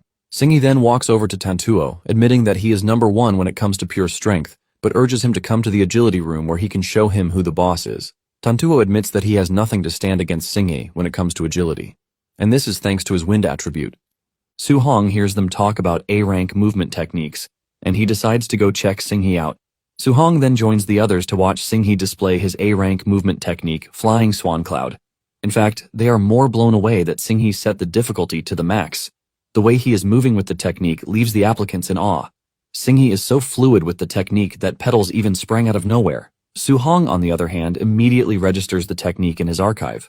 Without wasting time, he starts to follow the movement, and when the applicants see this, they start to mock him, asking him what he thinks he is doing.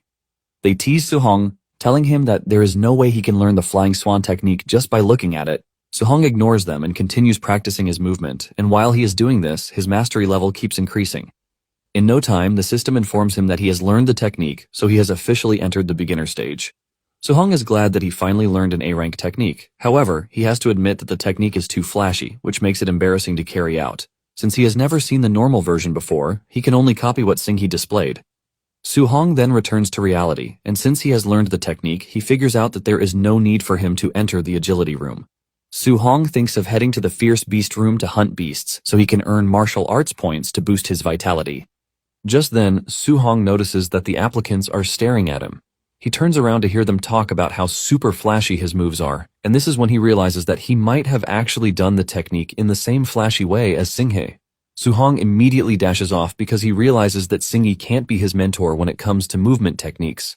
As he leaves the scene, he notices that someone might be following him, and he turns out to be right because the two Vendetta twins are still looking to teach him a lesson. Since he is heading to the fierce beast room, they plan to block the door and beat the crap out of him when he comes out. At the same time, Xiao and Tantuo appear to be challenging each other on who can kill the most beasts. Su Hong arrives there to find the two arguing, and since he has never seen a telekinesis user fight before, he decides to take a look before going to hunt his own fierce beasts. Xiao steps into the room, and to Su Hong's shock, she starts to float in the air. Since it is only a method that grandmasters possess, Su Hong realizes that being able to do this is due to the fact that she is a psychokinetic. As if this is not enough, Su Hong opens his mouth in shock when he sees Xiao take down monsters with light beams. One beast tries to launch a surprise attack on Xiao from behind, but she easily grabs the beast with her powers. With the beast in place, she cuts it down mercilessly with her light beams. Su Hong finally understands that the light beams are freaking daggers. With everything Su Hong has seen Xiao do, he finally understands why psychokinetic users are damn strong. Xiao runs into a giant python, and Xiao conjures a large light sword which she uses to split the snake in half by hurling it at the snake. This further leaves a mark of shock on Su Hong because he doesn't remember the girl holding a weapon before. In addition, he knows that such a big weapon would weigh a lot, which means she is able to do this because psychokinetics are crazy humans. Singhe informs the other applicants that what they are witnessing is a martial art that is exclusive to psychokinetics, and it is as high as A rank. The other applicants are surprised to hear this because this is the first time they have heard of such. The applicants ask him how he knows all of these, while asking him if Tantuo has an A-rank skill too. Singhe confirms this, and the applicants freak out because they already consider him a maniac. Since the geniuses all have high training techniques, Su Hong realizes that the training camp is packed with good martial arts. He is just glad that he came to the right place. Just then, Su Hong checks on Tantuo, but to his surprise, he is not using any martial arts while beating down monsters. Su Hong quickly realizes that the dude is not even ready to unveil his trump card. Nonetheless, he is confident that he is going to find a way to learn from Tantuo later. He is eager to be a psychokinetic, but his spiritual power is low. Since one needs a spiritual power of over 100 points, he realizes that he is still 73 short. With the amount of points that he needs for what he wants, Su Hong decides within himself that he is going to challenge the entire area, which is going to cause him to go on a killing spree. Su Hong then proceeds into the room, and his two vendetta stalkers decide to stay outside, waiting to teach him a lesson. However, their entire system goes haywire when they see the number of scary beasts that Su Hong wants to challenge himself with. The two assume that Su Hong has seriously lost his mind because challenging a dozen fierce beasts is asking for death. The two panic, and they start thinking of even getting an instructor to save Su Hong. However, to them, it is too late for Su Hong because they are convinced he is going to be torn to shreds by the monsters. Now in the beast's room, Su Hong teases the monsters, causing them to rush at him at the same time. Su Hong leaps backward to dodge the initial attack from the enemies before lunging toward them. He punches the monsters so hard that their insides are torn apart. The Vendetta twins are left speechless because Su Hong is tearing apart monsters that even mid-grade martial arts would find really hard to do.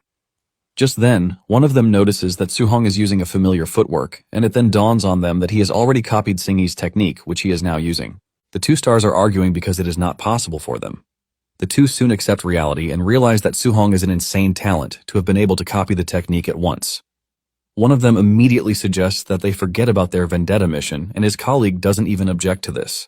Suddenly the dude wants to rethink his decision, but his friend points to what Su Hong just did inside the training room. They stare into the distance to see that Su Hong has taken down all of the beasts in just a few minutes. Su Hong, on the other hand, is checking out the points that were given to him after defeating such high-level beasts. He realizes that it is not that much, which confirms his assumption that the stronger he is, the harder it is for him to accumulate points. Before he can even get a minute of rest, more monsters troop out from their hiding place, and Su Hong quickly gets back on his feet because he doesn't have the luxury of resting. One of the monsters thinks it is wise to launch a surprise attack on Su Hong from behind, but Su Hong reacts to this really quickly and punches the monster into the afterlife. Su Hong unleashes a terrifying aura that gives the beasts a rethink, but Su Hong is not about to give them second chances because he needs their Tao values. Su Hong goes after them, wiping out the beasts without mercy. On the outside, the Vendetta finally decides that it would be good for them to turn into the forgiving twins. The two figure out that it might be bad for them if Su-hong meets them there. The two quickly walk away, and they soon walk past the battle room where the other geniuses are using it. One of their colleagues is surprised that they are back already. He asks about their revenge mission, but the two can only answer nervously. Deep down, the two are happy that they still have their heads on their necks. Just then, Zhao and Tantuo stepped out of the beast room, and Tantuo acquired 280 points in total, while Zhao got 270 points. Their usual followers start to praise them while counting the number of monsters that they have killed. As for their weighted vest contributions, Tantuo has 100 points, while Xiao has just 50. This means a great deal to their followers, whose highest is 30 points. Just then, they start talking about how powerful the geniuses are because of the number of beasts that they have defeated. However, the forgiving twins are the only ones who know that there is a special monster in the training camp that surpasses the trio. 1 hour later, Su-hong has left a mountain of corpses in the room, and he is already getting exhausted. However, he hasn't even reached his target point. Nonetheless, he checks the training wristwatch and realizes that he was awarded 700 points. Without hesitation, Su-hong heads to the martial arts pavilion. Upon arriving at the pavilion, Su-hong makes his way to the receptionist. He takes a journal to the table to read the menu. He is surprised to see just how expensive the A-rank skills are. The attendant then asks him if he is ready to make his order. Deep down, the attendant is not interested in attending to Su-hong because she believes that he is going to be broke. When Su-hong finally makes the decision, he tells the lady that he wants the spirit-gathering pills. He asks the attendant if it is true that they help to boost the spirit. She confirms this, but lets Su-hong know that it only takes effect once. Su-hong quickly orders the Tier 4 spirit-gathering pill, and the attendant is shocked when he shows her his points. The attendant cannot believe her eyes, and just like a good girl that she is, she presents the pill to Su-hong. Su-hong thanks the lady and asks her if she has any alloy spears that he can buy. Su-hong ends up exhausting all of his points when he buys the bears. It turns out that the one Su-hong bought is the C-rank fire dual attribute spear. Su-hong then realizes that his stats have improved a bit, but he still needs Dao points for what he plans to do. Su-hong then opens the box given to him by the attendant to take out the pill sitting inside. He swallows the pill, and in no time he feels the changes in his body. With determination, he reveals that he is going to become a spirit master. With the pill's effect kicking into place, Su-hong can feel all the exhausted nerves in his body get soothed. In addition, his mind has become really clear, giving him the ability to sense everything going on around him. By the time the pill is done with its work, Su-hong is surprised to see that it actually boosted his spiritual power by 24 points. He calculates the martial points that he currently has and realizes that even if he uses all of them, he would still be 0.5% short of what he needs. To get the 0.5%, all he needs is 5 martial points, which is equivalent to 1 beast that is defeated. With this, Su-hong wishes that he had killed just 1 more beast. Nonetheless, he can't regret what is already gone, and he decides to rest so he can take care of it the next day. Meanwhile, at the training camp warehouse, the instructors who are going to be participating in the raid have been gathered. They are given leaflets to look at the applicants that are assigned to them. While others are getting assigned to the geniuses of the camp, one particular dude finds out that he is stuck with Su-hong, who has just 123 vitality points. Even his friends ask him why he was assigned someone who is as trashy as Su-hong. One believes that Chin made a mistake, but Chin enters the room at the right time to let them know that it was no mistake. The dude goes ahead to challenge Chin's decision, saying the dude is trash. However, Chin lets him know that Su-hong is not as simple as he seems because his combat power is on par with that of advanced stage martial artists. The group is shocked when they hear this because they don't expect someone who has just over 100 vitality points to be able to challenge a proper martial artist. Chin then tells the officer attached to Su-hong that he's going to understand what he is saying by the time he fights him. The dude still complains about the whole task, forcing him to slap him on the head. He tells him to go all out from the beginning because he doesn't want Su-hong to retain any doubt that he is strong. The dude still can't believe that he is expected to fight such a weak child. He even asks Chin if he has a beef with Su-hong, while telling him that he's not going to be held responsible if he cripples him. Chin smiles when he hears this, as he urges the dude to beat Su-hong to a pulp so he can get a reward. The dude agrees to this, and deep down, he can't wait to deal with Su-hong. Moments later, the raiders make their way to the dormitories to perform drills. Su-hong soon hears chaos in the distance, and while he is still thinking about this, the door is cut open by the man set upon him. He almost gets cut in half by the invader's sharp sword, but he vanishes before the strike happens. Su-hong quickly grabs his spear, and a fight ensues between the two, while Su-hong is wondering just how strong the instructor, Jin-feng, is. Jin-feng boasts about his strength, telling Su-hong to count himself unlucky for running into him, and this is when Su-hong realizes that the dude is from the myriad races. Su-hong smiles because this is exactly what he is looking for. Su-hong figures out that he would be able to gather the last 5 martial arts points to become a telekinetic if he defeats Jin Feng. Jin Feng is shocked when he realizes that Su-hong is actually taking up a fighting pose against him, leaving him to wonder if he has gone out of his mind totally. Their weapons clash, and this is when Jin Feng realizes that Su-hong's strength is crazy. In fact, his combat strength is on par with an advanced stage 1, and Jin Feng confirms with this that his boss wasn't lying. Suddenly he notices that there is something else because a stage 1 martial artist shouldn't have the kind of power that Su-hong currently has. On the other hand, Su-hong is doing his best since he hasn't fought an advanced class before. He swings his spear with an aura around it, causing Jin Feng to leap back in fear. He starts to regret his actions because he has realized that Su-hong is no joke. Nonetheless, Jin Feng is an experienced martial artist, and he knows what a fight between them entails. Jin Feng then unleashes his fire attribute martial arts, which envelopes his sword in purple fire. Su-hong is actually blown away by this, since it is his first time seeing one. Jin Feng then lunges towards Su-hong while taunting him, asking him how he plans to block his powerful attack called the Flaming Slash. Unknown to him, Su-hong has his own idea, and he covers himself in lightning before blocking Jin Feng's attack, knocking him backwards. The wall behind Jin Feng is shattered from Su-hong's block, leaving Jin Feng sweating like a goat. He can't believe that Su-hong just blocked his fire martial art by externalizing lightning, and this is when he admits that Su-hong is a terrifying, talented kid. However, he still teases him, telling him that it appears that he is bad when it comes to lightning attribute spearmanship because he wouldn't have been able to easily defeat him. Su-hong admits that he actually doesn't, but he decides to do something crazier by mixing 2 attributes, which are lightning and fire. Jin Feng starts shitting his pants because he never thought an attribute fusion was possible, but Su-hong is basically doing it with ease right in front of him. Jin Feng is left totally stunned because he has always believed that attribute fusion is nothing but a myth. He is still panicking when Su-hong leaps toward him with a powerful attack, and Jin Feng tries to uphold his honor by launching a counterstrike. However, Su-hong's power easily overwhelms him and knocks him through the wall, sending him crashing to the ground. Since he has just defeated Jin Feng, Su-hong is given 7 points, and Su-hong smiles because Jin Feng just gifted him the points he needs to advance to a telekinetic. Some seconds earlier, Qin and the lady martial artist are outside the dorm, waiting for a report. Qin believes that Su-hong should be getting a beating of his life already, and after this he would be able to persuade him to stop pursuing multiple guiding techniques to focus on one. This is when Jin Feng is sent through the wall and he crashes right in front of the Grandmaster. He is knocked out totally, and his face is battered from excessive beating.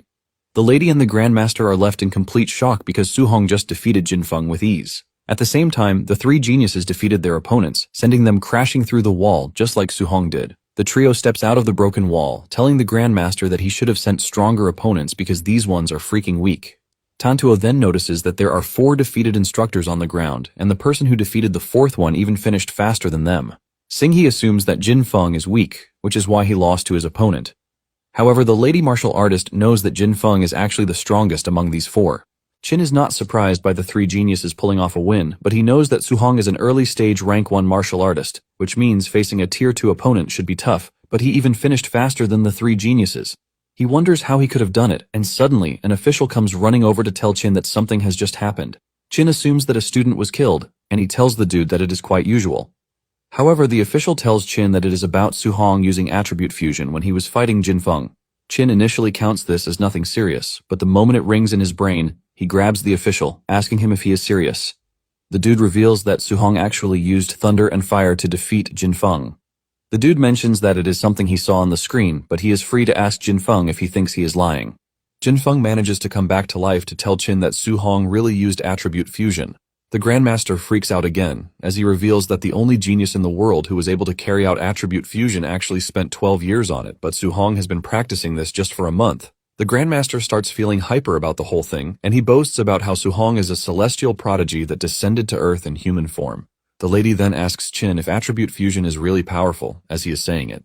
Qin then explains to her that the first person to do it was able to suppress 2 Tier 2 fighters while he was still in Tier 1. The lady then asks why it is not talked about enough, and Qin mentions that research shows that carrying out the technique is extremely difficult, and it also carries a risk of crippling one's cultivation. He tells them that it is basically useless because one would be stuck in Tier 1 for life.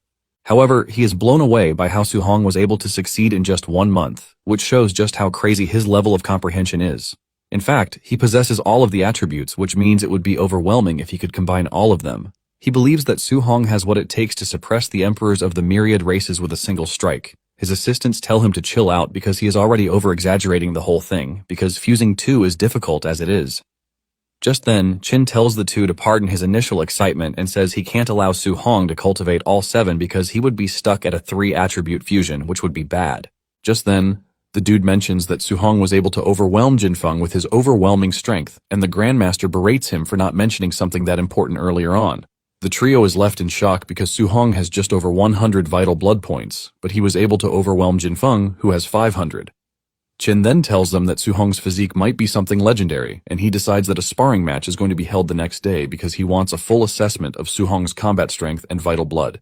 He tells the two to bring the geniuses, Tantuo and the rest, to fight Su Hong because he wants to see what would happen when a freak like Su Hong clashes with the top geniuses of the training camp. Back in his messed up dorm room, Su Hong ignores the noise outside to raise his stats. He uses all his acquired Dao points to raise his spirit stats in one go.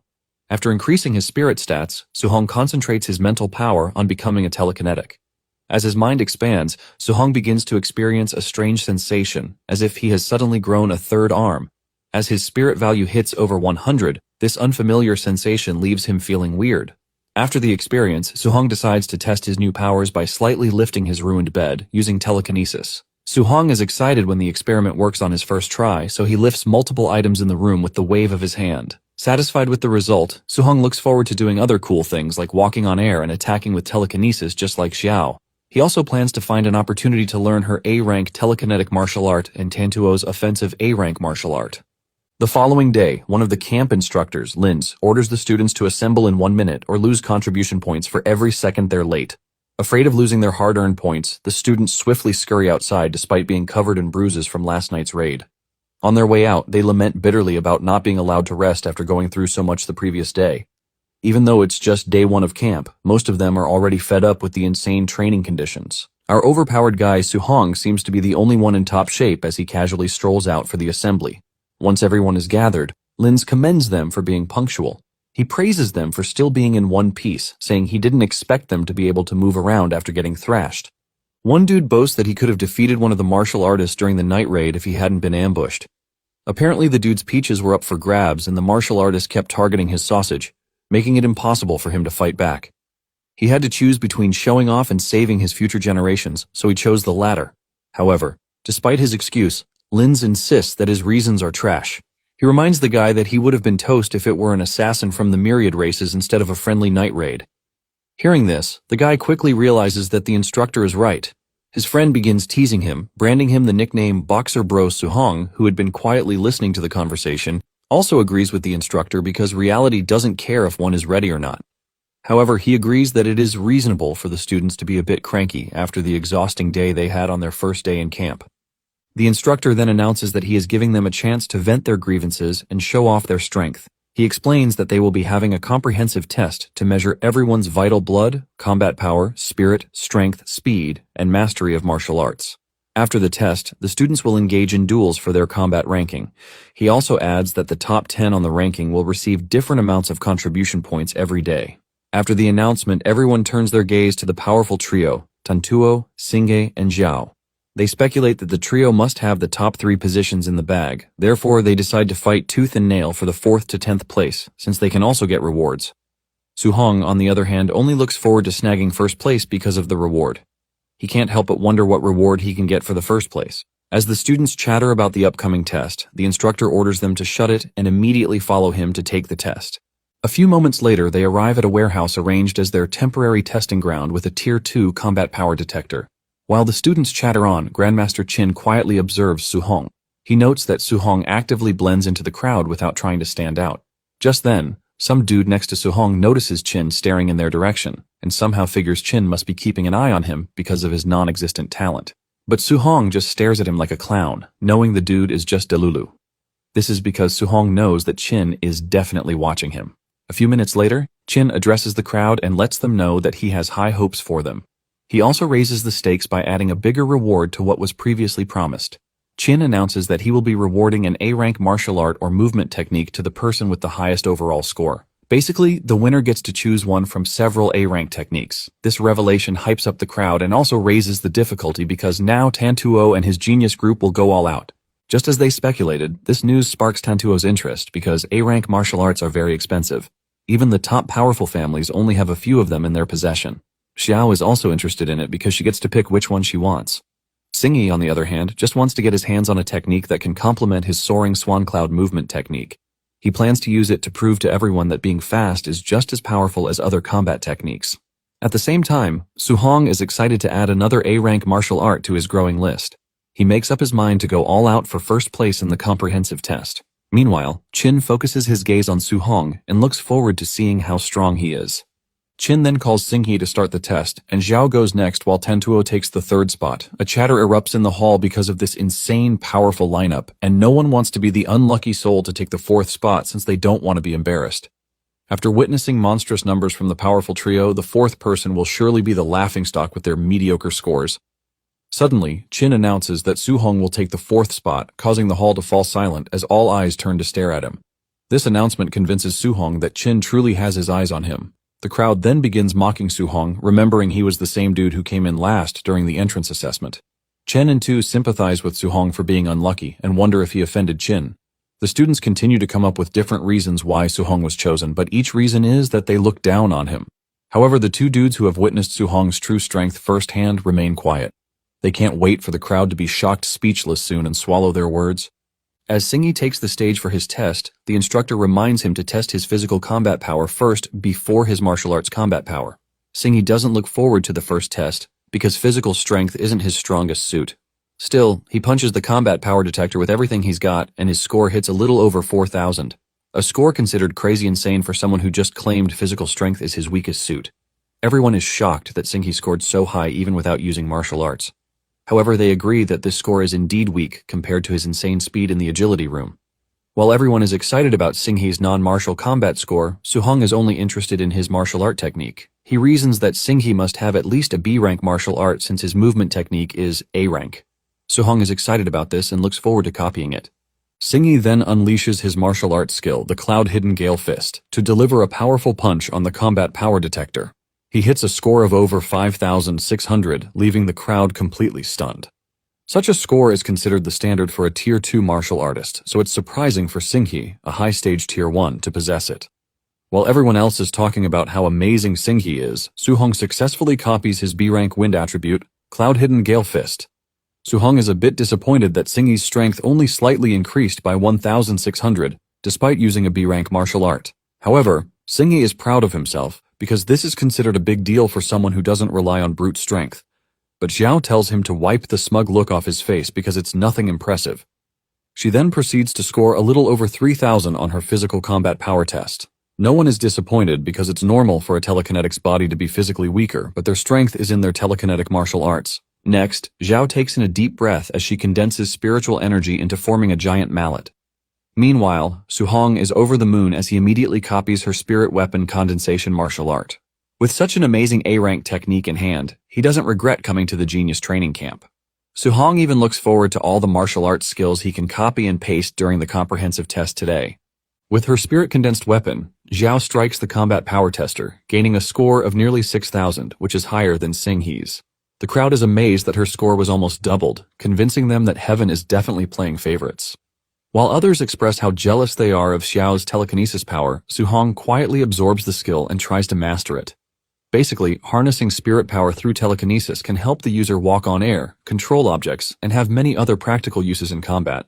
Suhong manages to condense some spiritual energy, but it dissipates before he can form any tangible weapon. It even leaves him completely wiped out.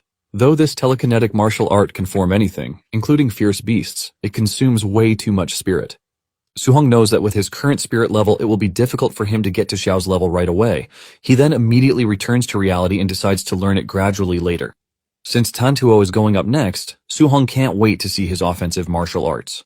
Tantuo soon takes the stage and a loud chatter erupts among the students as they look forward to seeing the power of a real combat genius. Since he possesses the barbarian god physique, Tantuo's combat power is far more terrifying than anyone else, so the students feel he's definitely a shoo-in for first place. Suhong is also curious to know the difference between Tantuo's physique and his own overlord physique. Tantuo boasts about his power as he prepares to strike the combat power tester. When he finally unleashes the powerful punch, he scores above 5,000 and almost reaches Singhi's martial arts combat score by 300. Qin commends him and Tantuo thanks the Grandmaster for the praise before announcing that he'll be using his martial arts next. Suhong is excited when he hears this and focuses intently on the demonstration. Tantuo then activates his fire attribute A-rank Bone Nether Flame Fist while Su-hong copies it. Su-hong recognizes it as the same one he saw in the martial arts pavilion that cost 2,800 contribution points. Tantuo then unleashes the punch and scores over 7,500 points, leaving the crowd stunned. Apparently, this combat power is on par with a Tier 2 mid-stage martial artist.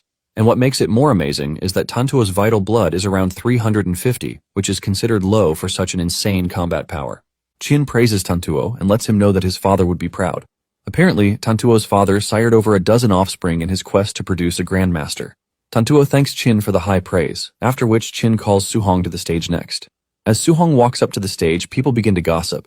Some complain that he looks too calm because he just doesn't care since he's bound to lose.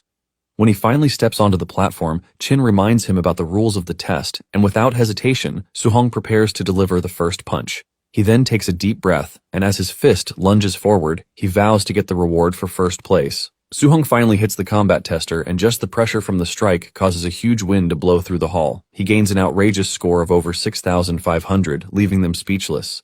Even Qin is shocked and quickly realizes he may have underestimated Su-hong. Meanwhile, the crowd remains completely silent as they try to process what they just witnessed. When they finally come back to their senses, some of them begin to wonder if the machine is broken. Others point out that he came in dead last during the entrance assessment, so it makes no sense that he's suddenly acting like an overpowered monster. Even the so-called three geniuses of the camp are left questioning their existence. Singhi believes that Su-hong must be hiding his real level, while Tantuo admits that he was too arrogant before. Su-hong then breaks the silence as he asks Qin if he should continue the next test. Qin tells him to go ahead, and as he prepares to take the next punch, Su-hong begins to quickly comprehend Tantuo's Bone Nether Flame Fist technique.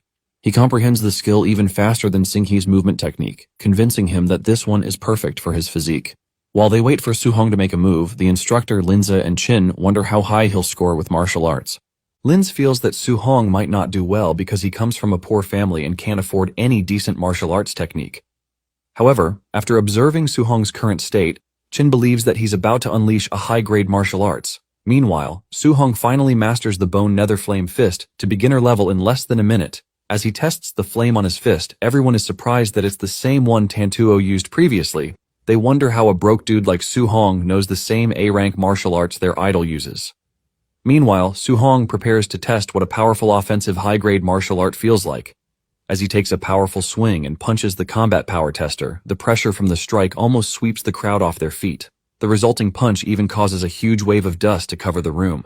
When the dust finally settles, everyone is left stunned as Su-hong scores a little over 9,000. And this score is considered the standard for a Tier 2 high-stage martial artist, while Su-hong is only a Tier 1 early stage. Linz finds this ridiculous because Su-hong has such a low vital blood value. Qin even admits that Su-hong is truly a one-of-a-kind monster. Singhi refuses to believe what he just witnessed, while Xiao mentions that Su-hong's vital blood value must be over 500, since that is the standard for a Tier 2 high-stage martial artist. Hearing this, Tantuo decides to accept his L like a king since his own vital blood isn't up to 400.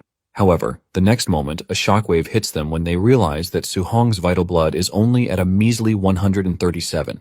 No one wants to believe such an absurd thing and would rather believe that the machine is broken. Someone even mentions that Su-hong's score must be missing an extra 0 at the end, because there is no way the combat power of someone with such terrible stats is at the same level as a Tier 2 high-stage martial artist. Qin quietly observes Su-hong as he steps out of the vital blood detector.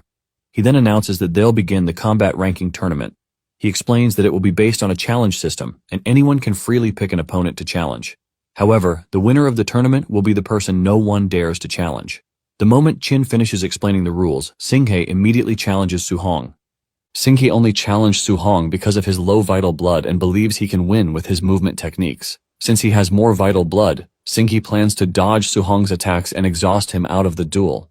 He is convinced that all Su-hong has is brute force thanks to his combat power. Qin immediately turns down his request and informs the trio that they will be attacking Su-hong together. The trio smugly rejects the offer, fearing they might cripple Su-hong, and they feel Qin is giving Su-hong more credit than he deserves. Qin then asks Su-hong for his opinion, and Su-hong casually accepts the challenge, annoying them even more. Especially Singhi, who believes he can just make Su-hong dizzy by running him into the ground with a movement technique. A few moments later, Su-hong tells the trio to come at him, and without hesitation they charge forward, preparing to take him out in one strike. Singhi, overly confident, even closes his eyes as he fantasizes sneaking up on Su-hong while he's distracted with the other two. He's convinced that with his flying swan cloud step technique, Su-hong will not be able to react in time. Unbeknownst to him, he's about to be thrashed by Su-hong, and at that moment Xiao and Tantuo try to call him back to reality. But by the time he opens his eyes, Xinghe is unable to react in time, and Su-hong is already close. As he prepares to strike Xinghe, Su-hong bids him farewell, but just as he's about to strike, Su-hong's fist is turned away, giving Xinghe time to escape. It turns out Xiao used telekinesis to stop Su-hong. Xinghe then thanks her for helping him and warns the others to be careful of Su-hong's speed. Meanwhile, Su-hong is still recovering from being controlled against his will by Xiao's telekinesis. He glances at her and decides to take her out first, since she's an uncontrollable variable. Using Xinghe's flying swan technique, Su-hong swiftly charges towards Xiao, leaving her puzzled. Even Xinghe is shocked and wonders how Su-hong knows this since he's supposed to be a fire attribute user. Tantuo lets them know that Su-hong must possess dual attributes and orders them to stop him from advancing. He decides to go on the offensive with his bone nether flame fist and tells Xiao to use spirit control on Su-hong to stall for time. As Tantuo is about to strike, Su-hong prepares to use the same fist technique to counter the attack. But Xiao suddenly uses spirit control to freeze him on the spot. Su-hong tries to break free but realizes it's harder than he expected. While he struggles, Xinghe sneaks up from behind with a kick. Seeing him trapped, Qin feels it might be too soon for him to go up against three, especially with Xiao's ability to mind control an opponent. Once a person is controlled, they have to force their way out with physical strength or resist with their own spirit power. And Su-hong's spirit power is currently non-existent. Qin also believes that Su-hong's physical strength is still too weak to break free from Xiao's influence. While everyone else speculates negatively about Su-hong's fate, Qin catches him smiling. Just as Tantuo and Xinghe are about to close in, Su-hong shockingly breaks free from Xiao's spirit control with force. The shockwave from it pushes Xiao back, making her cough up blood. After handling the mind control diva, Su-hong grabs Tantuo's fist and Xinghe's foot, blocking their attack. The crowd is stunned that Su-hong stopped three powerful attacks simply by relying on his physical strength. This makes them conclude that he's definitely some kind of insane humanoid beast. The moment Su-hong properly secures Tantuo by the hand and Xinghe by his ankle, he swings them violently in the air, making them gasp for air.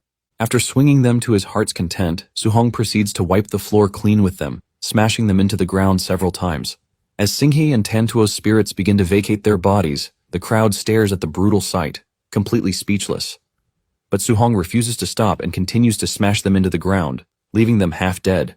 Satisfied with the result, he soon stops, and just then, his eyes land on Xiao, who has been frozen in place the whole time. Before Su-hong can make a move, Xiao hurriedly taps out, begging him to stay away from her. Just like that, the underdog no one expected to win successfully defeats the so-called strongest geniuses, leaving everyone in shock. They can't believe Su-hong actually won and single-handedly defeated the powerful trio. A few minutes later, Qin orders the students to quiet down before asking if anyone wants to challenge Su-hong. The room immediately falls silent, and after a brief pause, Qin announces that Su-hong is number 1 in the combat assessment. Since no one wants to get turned into a punching bag for a lunatic like Su-hong, everyone agrees with Qin's decision. Qin then gives Su-hong the first place position and tells the others to keep fighting for the remaining 9 slots while he takes Su-hong to receive his reward. Su-hong is over the moon and looks forward to getting the A-rank martial art. On the way to the martial arts pavilion, Qin tells Su-hong that he has been watching him ever since he arrived at the camp. He then asks why Su-hong chooses to hide his strength instead of showing it off like everyone else. Su-hong explains that he doesn't want to attract unwanted attention. Without a powerful backer or any real influence, standing out would only make him a target. Qin finds the answer amusing and praises him for his caution and intelligence. He then reveals that the combat tournament was arranged specifically for Su-hong because he needed a legitimate excuse to secure more resources for Su-hong. Since those resources are reserved for true geniuses, Qin tells him that there is no need to keep hiding his talent anymore. He vows to become Su-hong's backer and promises to deal with anyone who dares to make trouble for him. Moved by the offer, Su-hong sincerely thanks Qin for his support. A few moments later, they arrive at the martial arts pavilion, and Qin asks the clerk to bring out the martial arts catalog. He tells Su-hong to look through it carefully before making a choice and to ask if he has any questions. As Su-hong flips through the list, he asks Qin for a recommendation. Qin responds by asking how many martial arts techniques he currently knows. Su-hong explains that he knows a few low-grade techniques and about 4 high-grade ones like the Bone Nether Flame Fist, Flying Swan Cloud Step, Cloud Hidden Gale Fist, and Void Breaking Finger. Qin is surprised by the answer since the camp's martial arts pavilion doesn't even contain the first 2 techniques. He then asks if Su-hong learned them simply by watching Xinghe use them once. Su-hong confirms it, and Qin can only stare at him in disbelief, wondering what kind of monster he has just discovered. The pavilion receptionist is puzzled as she watches Qin help Su-hong browse through the list. She wonders what his identity is for the Grandmaster to personally bring him here to choose a martial arts technique. After searching through the list, Qin tells Su-hong to choose a control-type martial art since he already has an attack and a movement technique. He suggests picking the A-rank flame cage, which condenses spirit energy to trap the enemy in a cage of flame. Basically, control-type martial arts require releasing spiritual energy from the body, while the attack type requires attaching the spiritual energy to a weapon or the body. However, Qin warns Su-hong that it's difficult for most Tier 2 martial artists to release tangible spiritual energy from their bodies. And since Su-hong is just at the early stage of Tier 1, it isn't recommended for him. However, with Su-hong's talent, Qin believes he should be able to learn it. Qin knows this type of martial arts and decides to demonstrate it for Su-hong to let him make up his mind if he wants to learn it. Su-hong thanks Qin with a sly look on his face, knowing he can simply copy it and then ask for a different A-rank martial art. Qin then begins the demonstration by condensing spiritual energy in his hand to form a flame. After that, he releases the flame nearby, forming a cage of flames. He then tells Su-hong not to look down on this type of technique just because it lacks the destructive ability of attack types. He adds that they're quite useful during combat and proceeds to show Su-hong what he means. First, he traps the enemy with the flame cage and attacks them, which makes it impossible for them to dodge, allowing for a one-shot kill. Su-hong learns that the only downside of control-type martial arts is maintaining the flame cage while launching attacks at the same time. Qin tells him to focus on just the flame cage since attacking at the same time is beyond his level. Apparently Qin only managed to master both after he became a Tier 3 martial artist, so it's impossible for Su-hong with his level. Since it's that difficult, Su-hong quickly turns it down and decides to choose something different for now. Qin is impressed that Su-hong didn't arrogantly try to learn the control-type martial arts like other geniuses would have done. This convinces him that Su-hong will go far because of his humility and ability to listen to advice. Unbeknownst to Qin, Su-hong has already copied the flame cage technique, and his humility is part of his Oscar award-winning acting skills. Su-hong then returns the technique to Qin and humbly asks him to recommend another one. Qin agrees to help, and after flipping through the list, he suggests choosing a defensive martial art. He settles for an A-rank Earth attribute thick Earth armor, which he believes is perfect for Su-hong. This technique condenses Earth's spiritual energy to form battle armor on the surface of the body, providing an extremely high defense system. Su-hong is pleased with this recommendation because when paired with his physical body, the effect will surely make him invincible to attack. As he happily accepts Qin's recommendation, Qin asks about his special physique. Su-hong replies that it's the Overlord physique, expecting some kind of over-the-top reaction from Qin. Among the 3,000 known physiques, this one is the strongest in terms of raw strength, so Su-hong expects the Grandmaster to hand him a bunch of A-rank martial arts techniques once he hears about his awesome physique. However, Qin's reaction is mid, since he has never even heard the name Overlord physique before. Embarrassed, Su-hong confesses that he came up with the name since such a physique has never been recorded. Qin believes him because earlier, Su-hong easily blocked Tantuo's full-strength punch without batting an eye. With such terrifying strength, Qin figures that this physique should be more powerful than Tantuo's barbarian god physique. He then explains that he has never seen the strength of a Tier 1 martial artist reach such a level. Suddenly, an unusual ringtone breaks their conversation, and Su-hong is surprised that it belongs to the Grandmaster. The caller turns out to be the female camp instructor, Baimu, as Qin impatiently tells her that he's busy. Baimu quickly lets Qin know that they discovered something bizarre while tracking students' contribution points. She reveals that Su-hong seems to be wearing a weighted vest during his duel with the three geniuses. Shocked, Qin asks Su-hong to confirm the claim, and Su-hong casually replies that it is true. He explains that he couldn't take it off because he needed to farm contribution points. Realizing that Su-hong didn't use his full power during the test because of the weighted vest, Qin begins to practice breathing exercises to stop his brain from exploding. After regaining his composure, he tells Su-hong to stop struggling for those measly points and promises to give him plenty of rewards as long as he successfully challenges the training camp. Afterwards, he tells Su-hong to remove the weight vest, and Su-hong complies. Just then, the clerk offers to help him return the vest to the warehouse, but Su-hong says it's too heavy. However, the clerk insists, claiming that she's a dignified Tier 2 martial artist. However, the moment Su-hong lets the vest go, the clerk's eyes widen, and at that moment, she knows she's messed up majorly. The weight vest slips right through her hands, leaving her completely stunned as it shatters the ground beneath it. She then asks how many kilograms it weighs, and Su-hong casually reveals that it weighs 5 tons. Qin can't believe that an early-stage Tier 1 beat 3 late-stage geniuses while wearing an insane 5-ton weighted vest.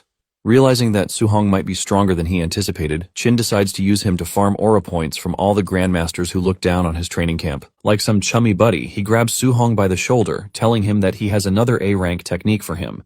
Su-hong asks about the martial technique, and Qin explains that it's a thunder spear martial art belonging to Zhang Lin, the Grandmaster of Yang City. Since Su-hong also uses a spear, Qin believes this martial art is perfect for him. He also boasts that this technique is considered the strongest among other A-rank martial arts. Qin plans to take Su-hong to Yang City to challenge Grandmaster Lin's prize student and scam him out of the technique. Su-hong feels this might be a bad idea, but Qin just wants revenge because Lin has been mocking the Star City training camp for producing trash talent every year. He then tells Su-hong to head back to his dorm and prepare to depart for Yang City first thing in the morning. That night, Su-hong returns to his dorm, surprised to find it sparkly clean.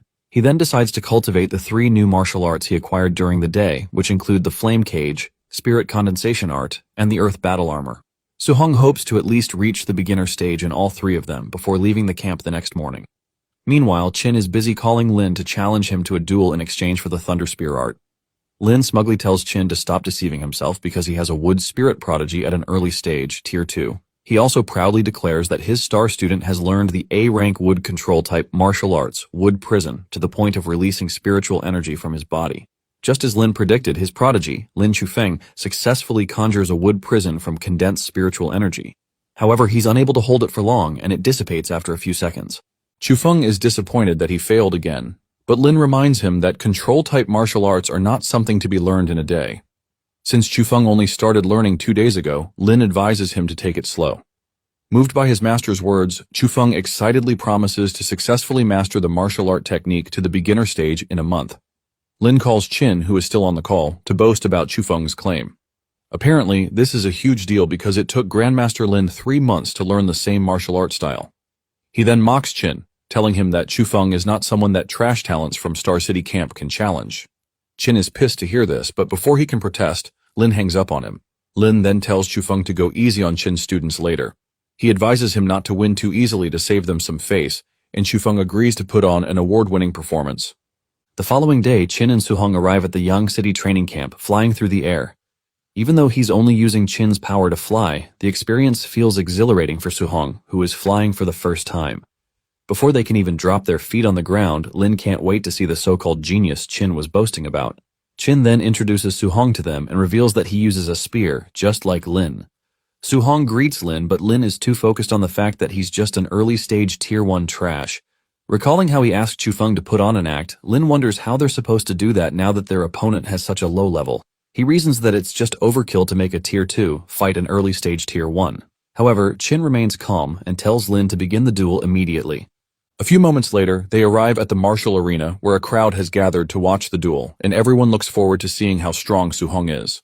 Lin then introduces Qin to them and Su-hong as the genius of the Star City training camp.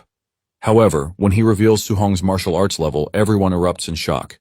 They can't believe Su-hong, an early-stage Tier 1, is challenging a Tier 2 martial artist. They wonder if they should praise him for being courageous or for being plain stupid by courting death. Even Chufeng is stunned speechless and wonders how he is supposed to put on his award-winning performance with such a gap in their level. As a consequence of losing the challenge, Lin smugly tells Qin that he has to teach Chufeng an A-rank martial art. He also promises to teach Su-hong an extra A-rank technique apart from the Thunder Spear that was promised if he defeats Chufeng. Su-hong thanks Lin for his generosity, while Qin is over the moon that they managed to scam another reward. Lin finds Qin's enthusiasm a bit weird, but he remains calm, believing that there's no way Su-hong can beat a Tier 2 martial artist with a wood spirit body. As Chufeng and Su-hong prepare to face off, Lin reminds Chufeng to hold back a little. Chufeng assures him that he will, and unsheaths his sword while feeling like he has everything figured out. Underestimating his opponents, Chufeng tries to figure out how to put on a good show without badly injuring Su-hong with a single strike. He tells Su-hong to draw his spear, but Su-hong casually says he doesn't need it for now. Su-hong only knows a C-rank spear technique, which is inferior to his other martial arts. Using such a technique in this battle will greatly put him at a disadvantage, so he doesn't plan to use a weapon. However, Chufeng is pissed and misunderstands Su-hong's reason as sheer arrogance. He immediately charges forward to attack him while Su-hong remains calm and continues to stretch his arm with no care in the world. Just as Chufeng is about to strike him, Su-hong effortlessly dodges the attack, using the flying swan cloud step to appear behind him. Chufeng is taken aback that Su-hong actually possesses a wind attribute A-rank movement skill, but this only makes things more interesting for him, and he charges towards Su-hong again, believing that movement skills are useless against a wood spirit prodigy like himself. He then activates the wood prison and manages to trap Su-hong from moving. Su-hong is a bit impressed that Chufeng possesses a control-type martial art since they're considered too difficult to learn. But even that can't keep him trapped, as he plans to forcibly break free from it using his physical strength. However, before he can make a move, Chufeng's wood prison instantly dissipates, leaving Su Hong utterly disappointed. But those few seconds of distraction are enough for Chufeng to try to sneak attack him. Before Chufeng can land his strike, Su Hong catches sight of him and swiftly prepares to strike back with the cloud-hidden Gale Fist. Seeing that Su Hong's punch is moving in too fast for him to dodge, Chufeng decides to block it using a wood shield. Unfortunately, Su Hong punches right through the shield, leaving Chufeng completely stunned, and before he can react, the punch throws him off, making him regret the life decision that brought him up to this point. He finally admits that Su Hong's strength is more monstrous than he anticipated. Even the spectators are amazed that a Tier 1 dude destroyed a defensive A-rank Tier 2 martial art. They conclude that Su Hong's strength probably surpasses that of a vicious beast. Meanwhile, Qin is having the time of his life as he teases Lin about the match. However, Lin believes that Su Hong's brute strength isn't enough to topple his star student. Without giving Chufeng any space to breathe, Su Hong swiftly tries to crush him under his feet, but realizes it's not the real Chufeng. It turns out to be an afterimage, and while Su Hong is distracted, Chufeng tries to sneak up behind him with an A-rank movement skill. Fortunately, Su Hong reacts in time and swiftly dodges the attack. At that moment, Chufeng is almost out of juice and tells Su Hong to stop running. He commends him for lasting this long and admits that Su Hong's strength is commendable for an early-stage Tier 1. Chufeng even claims that he has been holding back out of consideration for Su Hong's low level. Despite all his long talks, Su Hong ignores him and raises his finger towards him. Chufeng is puzzled as he wonders what Su Hong is doing, but before he can figure it out, Su Hong traps him in a flame cage, leaving Chufeng speechless. He can't believe that Su Hong also possesses a control-type martial art with his low level. Believing that Su Hong cannot maintain the cage for long, Chufeng plans to wait for it to collapse before making a move. Meanwhile, Lin is finally convinced that Su Hong's talent is insane, while Qin is just as shocked as he is. Seeing the expression on Qin's face, Lin calls him out for pretending, believing that Qin must have taught Su Hong the flame cage skill. Unbeknownst to him, Qin is equally confused because he only showed Su Hong that skill once. Lin continues grilling Qin, especially since he thought Su Hong possessed a wind attribute. Qin smugly reveals that Su Hong actually possesses multiple attributes. Lin closely observes the flame cage and wonders why it hasn't collapsed. When Qin looks closely, he notices a blue flame gathering around Su Hong's hand. Chufeng's eyes widen when he notices it, and he almost drops dead when he realizes that Su Hong can also attack while maintaining the flame cage. This is something that even a Tier 3 martial artist struggles to do, but it's only a piece of cake for a monster like Su Hong. Without wasting any time, Su Hong uses the bone nether flame fist to attack Chufeng inside the prison. Chufeng tries to block it with the wood shield, but Su Hong's punch breaks through the shield, hitting Chufeng in his abdomen. This strike almost causes him to throw up his whole digestive system and even shatters his sword into pieces. Without giving Chufeng any chance to recover from the first punch, Su Hong delivers another strike, ripping the dude's shirt. When Chufeng's back hits the cage, the flame barbecues his skin medium rare, but he immediately activates a recovery skill, completely healing himself. Chufeng then boasts about his healing power, telling Su Hong not to underestimate his wood spirit body. Su Hong is impressed by Chufeng's physique and its ability to recover, but since one punch didn't do any damage, he decides to continuously punch him until his recovery skill can't keep up.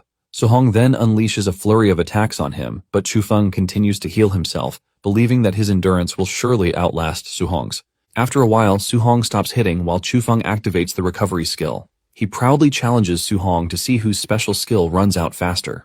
Su Hong knows that his flame cage is about to dissipate because he's running out of spiritual energy, and once Chufeng breaks free from the cage, the tables might turn against him. After briefly weighing his options, Su Hong deactivates the flame cage by himself, making Chufeng feel smug for a minute.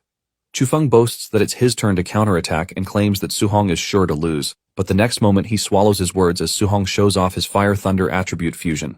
He wasn't planning on using it because it consumes way too much energy, but Chufeng just had to mouth off ignorantly. It is at this very moment that Chufeng knew he had picked on the wrong opponent. He refuses to believe that this is the power of a low-level Tier 1 martial artist and finally admits that Su Hong is a monster. Despite the obvious gap in their power, Chufeng refuses to give up, and to keep Su Hong away, he places his hand on the ground to activate wood release. With this skill, he builds a strong wooden wall separating him from Su Hong. Unfortunately, that doesn't stop a monster like Su Hong from easily tearing through the wall with Thunderfire Fusion Fist. With a single punch, he rams through the wooden wall and punches Chufeng directly in the face, knocking him out. An eerie silence falls on the arena as everyone tries to process what they just witnessed. After a brief pause, loud chatter erupts as the spectators discuss Su Hong's strength. Someone even compares his punch to that of an S-rank martial artist. Lin, on the other hand, is still trembling as he questions what type of beast Qin brought to his turf. He can't believe that Su-hong can actually use the legendary attribute fusion and finds it even more ridiculous that he mastered it at such a young age. However, Qin has seen way too amazing things from Su-hong to be moved. Taking advantage of this, he decides to rub it in Lin's face by casually revealing that it only took Su-hong 1 month to fuse 2 attributes. Lin's brain starts buffering as he takes a little time to digest what he just heard. But old Qin doesn't stop there, and further explains that Su-hong has 100% affinity in all 7 attributes, and he practices all 7 of them simultaneously. At this point, Lin's soul is ready to check out of his body while Qin casually sips tea, clearly enjoying himself. Meanwhile, Lin's mind almost explodes as he tries to comprehend the fact that an early-stage Tier 1 dude fused 2 attributes in 1 month and has 100% affinity for all 7 attributes while practicing them all at the same time. Qin brings him back to reality, reminding him that he owes Su-hong the A-rank Thunder Spear art and his ultimate technique, the Palm Thunder. A few moments after the match, Lin takes Su-hong to the martial arts training room to fulfill his promise. As they stare down at each other, tension strong enough to power the city settles in the room. Su-hong's calmness leaves Lin feeling uneasy because he has never seen a freak of nature like Su-hong before. After a brief silence, Lin tells Su-hong that he's going to teach him the A-rank Thunder Spear art, known as the 9 Heaven-Breaking Spears. Apparently, the 9 Heaven-Breaking Spear has 3 stances with 3 moves each per stance. Each stance is more powerful than the last, and the difficulty of learning them increases accordingly. Lin says he wouldn't even teach this skill to anyone below Tier 4, but he's making an exception because of Su-hong's talent. However, despite Su-hong's talent, Lin expects him to pick up only the first stance. After the briefing, Lin proceeds to demonstrate and tells Su-hong to watch him closely. For the first stance, called Overturning the River, he unleashes an enormous river of lightning, and with the second stance, Inverting the Sea, Lin flips the lightning sea upside down. The effect of the shockwave almost pulls Su-hong off his feet as if being washed away by a giant wave, but Su-hong manages to hold his ground. Lin then proceeds to show him the third and most powerful stance, Heaven Breaking. This strike hits the sea, turning it into a roaring tornado shrouded in lightning. As he carefully observes it, Su-hong notes that Lin actually held back during the last stance to stop it from destroying the practice training room. Despite that, he is amazed that the shockwave from the last stance caused such a terrifying tornado. Su-hong knows his so-called monstrous strength is nothing compared to Lin's power, but he vows to reach that level in the near future. A few seconds after his demonstration, Lin hands Su-hong a small book containing his detailed notes on the 9 Heaven-Breaking Spears. He tells him to practice it alone and ask questions if stuck at any stage. Su-hong thanks him for helping, but Lin brushes it off, saying he's just doing it to fulfill a bet. He then promises to teach Su-hong the second A-rank martial art after he masters the first stance of the 9 Heaven-Breaking Spears. This is because Lin believes that Su-hong can only comprehend the first stance, even with his talent. Lin then reveals to Su-hong that the Palm Thunder martial art is extremely stronger than the Thunder Spear. Su-hong is amazed to hear this, leaving him determined to quickly master the Thunder Spear and proceed to learn the next one. Afterwards, Lin leaves Su-hong to train alone, saying he'll be back to check on his progress later. 1 hour later, Lin returns to the practice training room expecting Su-hong to be having a tough time. Apparently, it is supposed to take about 1 or 2 months to fully master the Heaven-Breaking Spears. But upon entering the hall, Lin is shocked to see that Su-hong has achieved mastery at the beginner level. The worst is when Su-hong casually claims that he has only comprehended the basics and asks Lin to teach him the Palm Thunder art next. Lin's brain struggles to understand what the hell he just witnessed as he doubts whether Su-hong is actually human. Only a few hours later, Lin is dumbfounded as he quietly sits outside the training room, questioning the reason for his measly existence. Qin soon arrives, asking why he's spacing out instead of teaching Su-hong the next martial technique. Lin lets Qin know that he has already taught Su-hong the Palm Thunder art and tells him to check on it himself. However, Qin doesn't believe him, and as he pushes the door open, he warns Lin not to pull any tricks because a step-by-step hands-on method is needed to teach the Palm Thunder art, and Lin is sitting outside instead of instructing Su-hong properly. Upon entering the practice room, Qin realizes that Su-hong has mastered the technique. While Qin stares at him, utterly speechless, Su-hong proudly announces that he has mastered the ultimate lightning skill.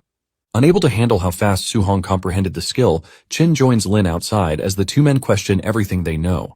Lin is even more devastated because it took him 3 months to master this same skill, and his teachers even praised him for being a genius. Lin then tells Qin that Su-hong's future is limitless because he's destined to reach Tier 9 one day. Qin comforts Lin and offers to treat him to a meal to get over not being the genius he thought he was.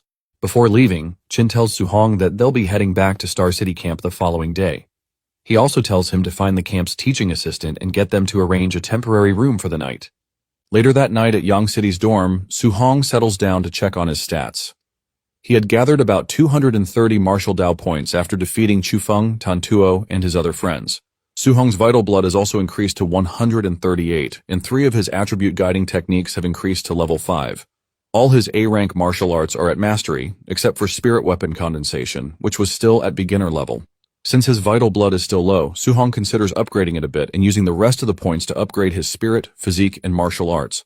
However, after pondering for a while, he decides not to split the points because it is not enough to make any major splash on his stats. He then settles for only upgrading his vital blood, and after the upgrade, Su-hong's vital blood increases to 161 points. Su-hong's next priority is getting more martial Dao points, but after he beat up the so-called 3 geniuses, no one will dare spar with him again.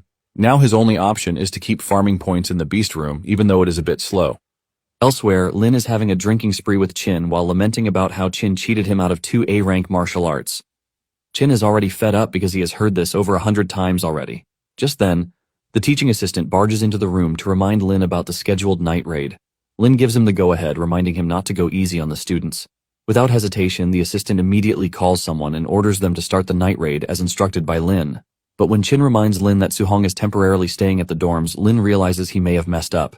He hurriedly tells the assistant to postpone the raid, but it's too late as the man lets him know that the night raid has already begun. Meanwhile, outside the dormitory building, several top-tier martial artists gather to carry out the night raid. Among them is Jinfeng, who was beaten to a pulp by Su-hong back in Star City training camp, and his brother Jinlong. Jinfeng wonders why his brother, a high-grade Tier 2 martial artist, is participating in a night raid. Jinlong explains that Lin specifically called him in to test Chufeng's ability. However, Jinlong feels it's a bit overkill to have him handle a puny early-stage Tier 2 wood spirit. Watching his brother boast, Jinfeng can't help but feel a sense of déjà vu. Jinlong then teases Jinfeng about getting his peaches kicked during the night raid in Star City camp.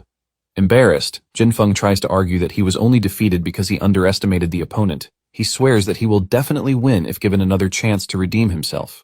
Jinlong reminds him that it's nothing to be proud of for a Tier 2 martial artist to beat someone at the Tier 1 level. Jinfeng then warns his brother not to be like him and underestimate his opponent. He reminds Jinlong that the wood spirit body is considerably powerful and advises him to be careful, but Jinlong laughs it off, claiming he can never mess up such a simple thing. A few moments later, the raiders cover their faces with masks, and at the commander's prompt, they charge into the dormitories like assassins. The next second, screams echo from different parts of the dormitories, drawing Su-hong's attention. Just in front of his door, one of the raiders attacks some dude who is on a clothing budget. During the commotion, the raider notices Su-hong and tries to attack him, but Su-hong jabs him under the jaw, knocking him into the roof of his dorm. Su-hong tells the dude to ask questions next time before acting rashly, since he's not even a member of this training camp. Suddenly, he gets an idea of how to take advantage of the night raid. Since the raiders are in disguise, Su-hong plans to dress up as one of them and farm martial Dao points by defeating the students. Even though he knows this is a terribly mischievous idea, Su-hong can't help but be thrilled to play the bad guy.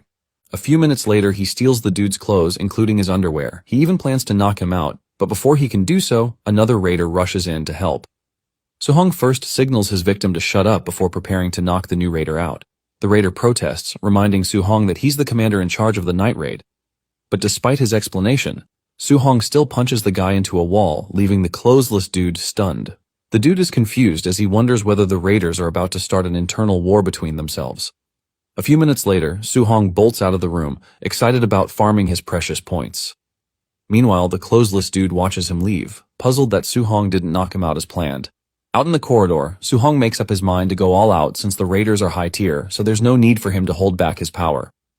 A few moments later, he runs into several raiders and effortlessly beats them up, including a few students. At this point, some of the raiders realize that there's a mole amongst them, but Su-hong continues to wreak havoc until he clears out the first floor. Afterwards, he proceeds to the second floor, causing insane chaos along the way.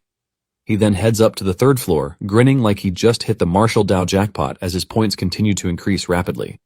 On the third floor, he finds a group of raiders watching an active fight between Chufeng and Jinlong.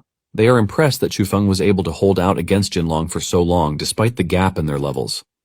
They also note that Jinlong might run out of juice soon with Chufeng's terrifying ability to heal himself. Fed up with the holdup on his precious Dao points, Su-hong tells the raiders to stop blocking the way. Thinking he's one of them, they casually tell him to join them in watching the battle between Chufeng and Jinlong. With a mischievous smile on his face, Su-hong tells the group that there's no need to continue. As he prepares to strike them, the dumb raiders stare at him, wondering what he's about to do. However, before they can figure it out, Su-hong attacks them at the same time, telling them that he has dealt with the wood spirit body before. The commotion behind soon catches Jinlong and Chufeng's attention. Not knowing that Su-hong is behind the mask, Jinlong questions why he's attacking his own comrades.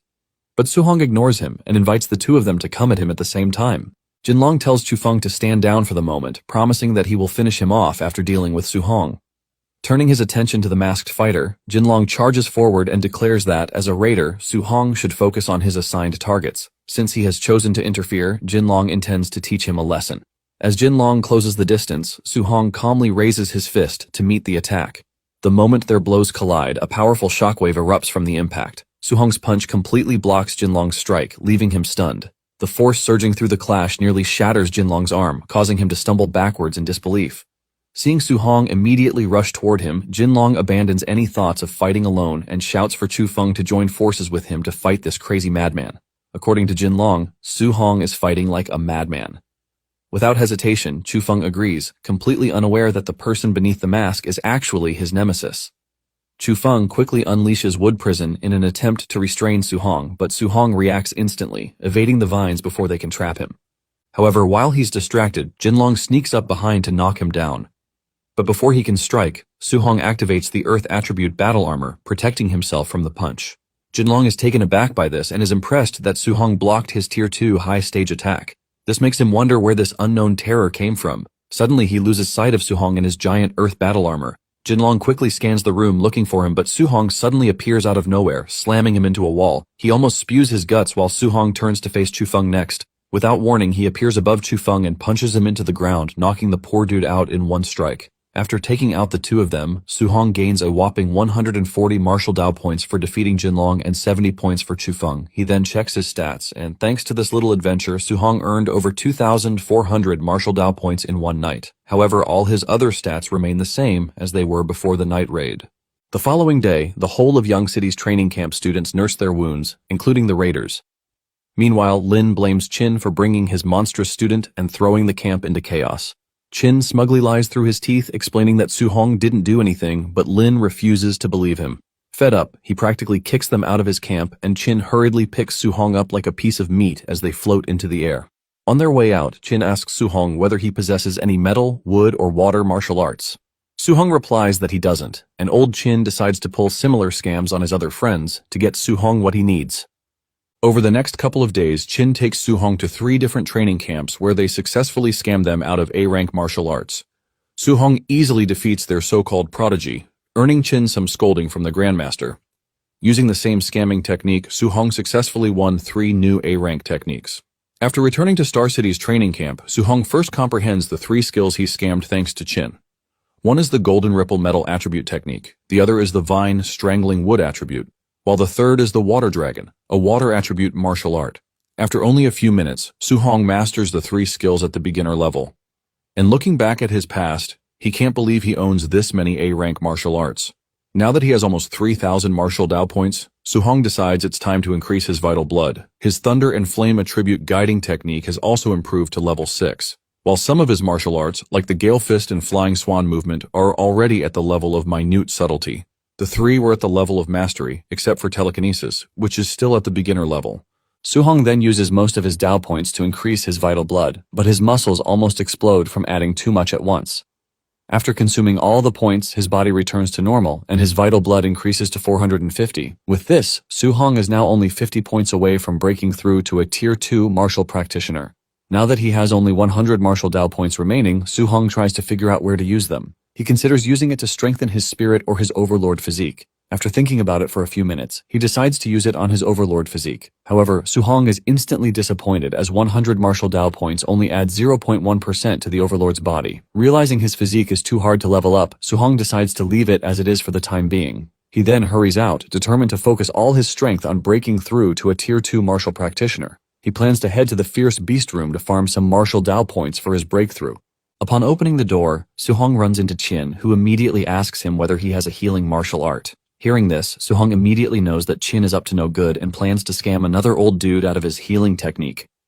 Just as Su-hong thought, Qin takes him to Hang City Training Camp to join their special wilderness training. At the training arena, the Grandmaster, Wang Qinshan, announces that the students must survive in the 10,000 Demon Mountain range for 7 days without any supplies. Su Hong is amazed by the extreme difficulty of the Hang City training camp, and apparently they can only gain contribution points by defeating fierce beasts at the same level or above their own. Since Hang City is located in the provincial capital, it is expected that their camp is full of actual geniuses. Hence, the difficulty of their training far exceeds that of Star City training camp, which at this point is considered a piece of cake. After the announcement, Qinshan orders the camp to move out, and without hesitation, the students leap into the mountains. Once they leave, Qinshan asks Qin if he still dares to bet, knowing that Su Hong hasn't even reached Tier 2. Qin assures him that he's confident before restating the terms of their bet. If Su Hong wins, Qinshan has to teach him an A-rank healing martial art. However, if he loses, Qin promises to teach an A-rank martial art to as many students who beat Su Hong. Qinshan reminds him that half of the students in Hang City camp are at Tier 2 and wonders if Qin can teach them all. Wanting to save him some face, Qinshan tells him to forget about the bet and just let Su Hong experience the terror of the beasts in the 10,000 Demon Mountain range. Qin is worried when he learns that the beasts are from the Myriad Race's demon cult, but Qinshan assures him that they're just low-level Tier 2 and Tier 3. Qin is still not convinced and warns that Qinshan is trying to work the students into their graves by making them face a Tier 3 beast from the Myriad Race's demon cult, but Qinshan believes this training is necessary to prepare them for how cruel the Myriad Race's war has become. Unable to reason with him, Qin decides to rest his case and just watch how things unfold. He quietly hopes for Su Hong to focus on coming back alive instead of fighting for first place. Meanwhile, Qin's fears prove unfounded as Su Hong wreaks havoc throughout the 10,000 Demon Mountains. Using the first stance of the Nine Heavens Breaking Spear, he cuts down hordes of ferocious beasts with ease. He then unleashes the wood attribute martial art, Vine Strangling, effortlessly tearing a massive serpent beast to pieces. By nightfall, Su Hong faces off against a giant tiger beast and defeats it using the water attribute martial art, Water Dragon. Although impressed by the power of his newly learned techniques, he realizes they consume a tremendous amount of internal spiritual energy, preventing him from using them continuously in battle. Having accumulated enough martial Dao points, Su Hong searches for a secluded cave where he can safely attempt a breakthrough to Tier 2. Once inside, he begins channeling the 500 martial Dao points he has gathered into his vital blood, initiating the breakthrough process. While Su Hong is focused on breaking through, a strange dude arrives near the cave, grumbling about being sent on an errand. It soon becomes clear that his group is preparing some kind of sacrifice deep within the 10,000 Demon Mountain range. To ensure their plans are not disrupted, he has been tasked with scouting the surrounding area for any potential intruders. As he searches the area, he notices the corpse of a beast and immediately realizes that someone may be hiding inside the cave. Approaching the entrance, he calls out to the intruder, ordering them to come outside and accept a swift death. He even threatens to devour whoever is inside if they refuse to comply. A few minutes later, he enters the cave, and although he doesn't see Su Hong, the dude already figures that his strength must be at Tier 2 or Tier 3 since he was able to take down a Tier 2 blazing black tiger. While he's busy mouthing off threats, Su Hong hides behind the cave trying to figure out his next move. From his foul mouth, Su Hong can tell that the redhead is not a good guy. The way he looks down on Tier 3 martial artists makes Su Hong wonder if the guy is at Tier 4. Even though Su Hong broke through to Tier 2, he fears he's no match for a Tier 4 martial artist. So he decides the most important thing to do is find a way to escape the cave first. He then unleashes the water dragon to distract the intruder and buy himself a chance to flee. As Su Hong's water dragon rushes towards him, the redhead remains calm, and with a single flame strike, he blocks the attack. However, from the attack, the dude realizes that Su Hong is just an early stage Tier 2. While he's distracted, Su Hong tries to swiftly escape, but the redhead notices and chases after him. Since Su Hong slayed a blazing black tiger at the early stage Tier 2, the dude believes he's a genius. He then smugly boasts that his favorite pastime is slaying geniuses before they blossom. The guy suddenly stops in his tracks, looking puzzled when Su Hong stops running and pauses at the entrance of the cave. When he questions why he stopped, Su Hong explains that it's because he figured out the guy's level. Judging from the vital blood the dude emitted while chasing him, Su Hong could tell that he was only an early stage Tier 3 martial artist. Su Hong says he only ran away, thinking the dude was at least a Tier 4. He then reveals that the tattoo on the guy's neck is from the Celestial race, meaning the guy is from the Myriad Race's demon cult. Apparently, the Myriad Race's demon cult is actually humans who detest being humans. They take pride in becoming part of the Myriad Races and are basically terrorists who attack and capture humans to sacrifice them to the Myriad Races to obtain power. And the one thing Su Hong hates the most in this life is the Myriad Races. Enraged, Su Hong blows hot, calling the redhead the scum of the earth, deserving of death. But this dude is even more fired up as he fearlessly charges towards Su Hong, challenging him. As he leaps forward, the guy unleashes a powerful fire attribute attack known as the Heavenly Slash. Despite the gap in their levels, Su-hong remains calm instead of rushing forward rashly. Since this is his first time fighting a Tier 3 martial artist, he decides to bring out the big guns. First, he unleashes the first stance of the 9 Heavens Breaking Spears, overturning the river, and easily blocks the dude's attack. Su-hong is disappointed by this because he was expecting some kind of resistance. But the attack of a so-called Tier 3 was dispersed so easily and in a single hit. Meanwhile, the redhead is utterly stunned by what he just witnessed. He can't believe that he's losing despite being a level above and using an A-rank martial art. What baffles him more is the fact that he thought Su-hong is a water attribute user, so he's quite confused about how he also has a thunder attribute. Refusing to accept his L like a king, the redhead unleashes a flurry of attacks, hoping that one of them would be a hit. Unfortunately for him, Su-hong effortlessly dodges them and, without warning, sneaks up behind him. Before the dude can react, he unleashes the second move, inverting the C, leaving the dude completely confused. Realizing he might have messed with the wrong monster, the dude decides to flee, noting that Su-hong's power far surpasses his puny Heavenly Sunslash. But just as he's about to retreat, Su-hong traps him in the wood prison, leaving him more confused than ever. The dude begins counting the 3 attributes he has seen so far, and none of what he's witnessing makes any sense. To make matters worse, Su-hong finishes him off with a little bit of Palm Thunder martial arts. However, when the dust settles, there is only a shell of the redhead left behind, making Su-hong realize that the guy somehow managed to escape. Elsewhere in the forest, the dude materializes out of thin air, putting himself back together like Humpty Dumpty. He admits that Su-hong is a monster and not just some basic genius. Unfortunately, just as his body finishes materializing, Su-hong appears out of nowhere, refusing to let the dude escape. The guy is clearly terrified, but before he can make any moves, Su-hong traps him inside the flame cage and immediately attacks him using the 9 Heavens Breaking Spears. Su-hong thrusts the spear straight into the guy's chest, shattering him into a million little pieces. However, his head remains intact only to call Su-hong a monster before turning to stone, ending his miserable life. For defeating a mutated celestial, Su-hong earns over 200 martial Dao points. Su-hong is surprised that defeating a myriad race's demon cultists gave him more points than fighting several beasts. After killing several beasts for so long in the mountain, he only obtained 500 points, but only one mutated celestial earned him quite a good number. Su-hong then recalls that the demon dude said something about a sacrifice.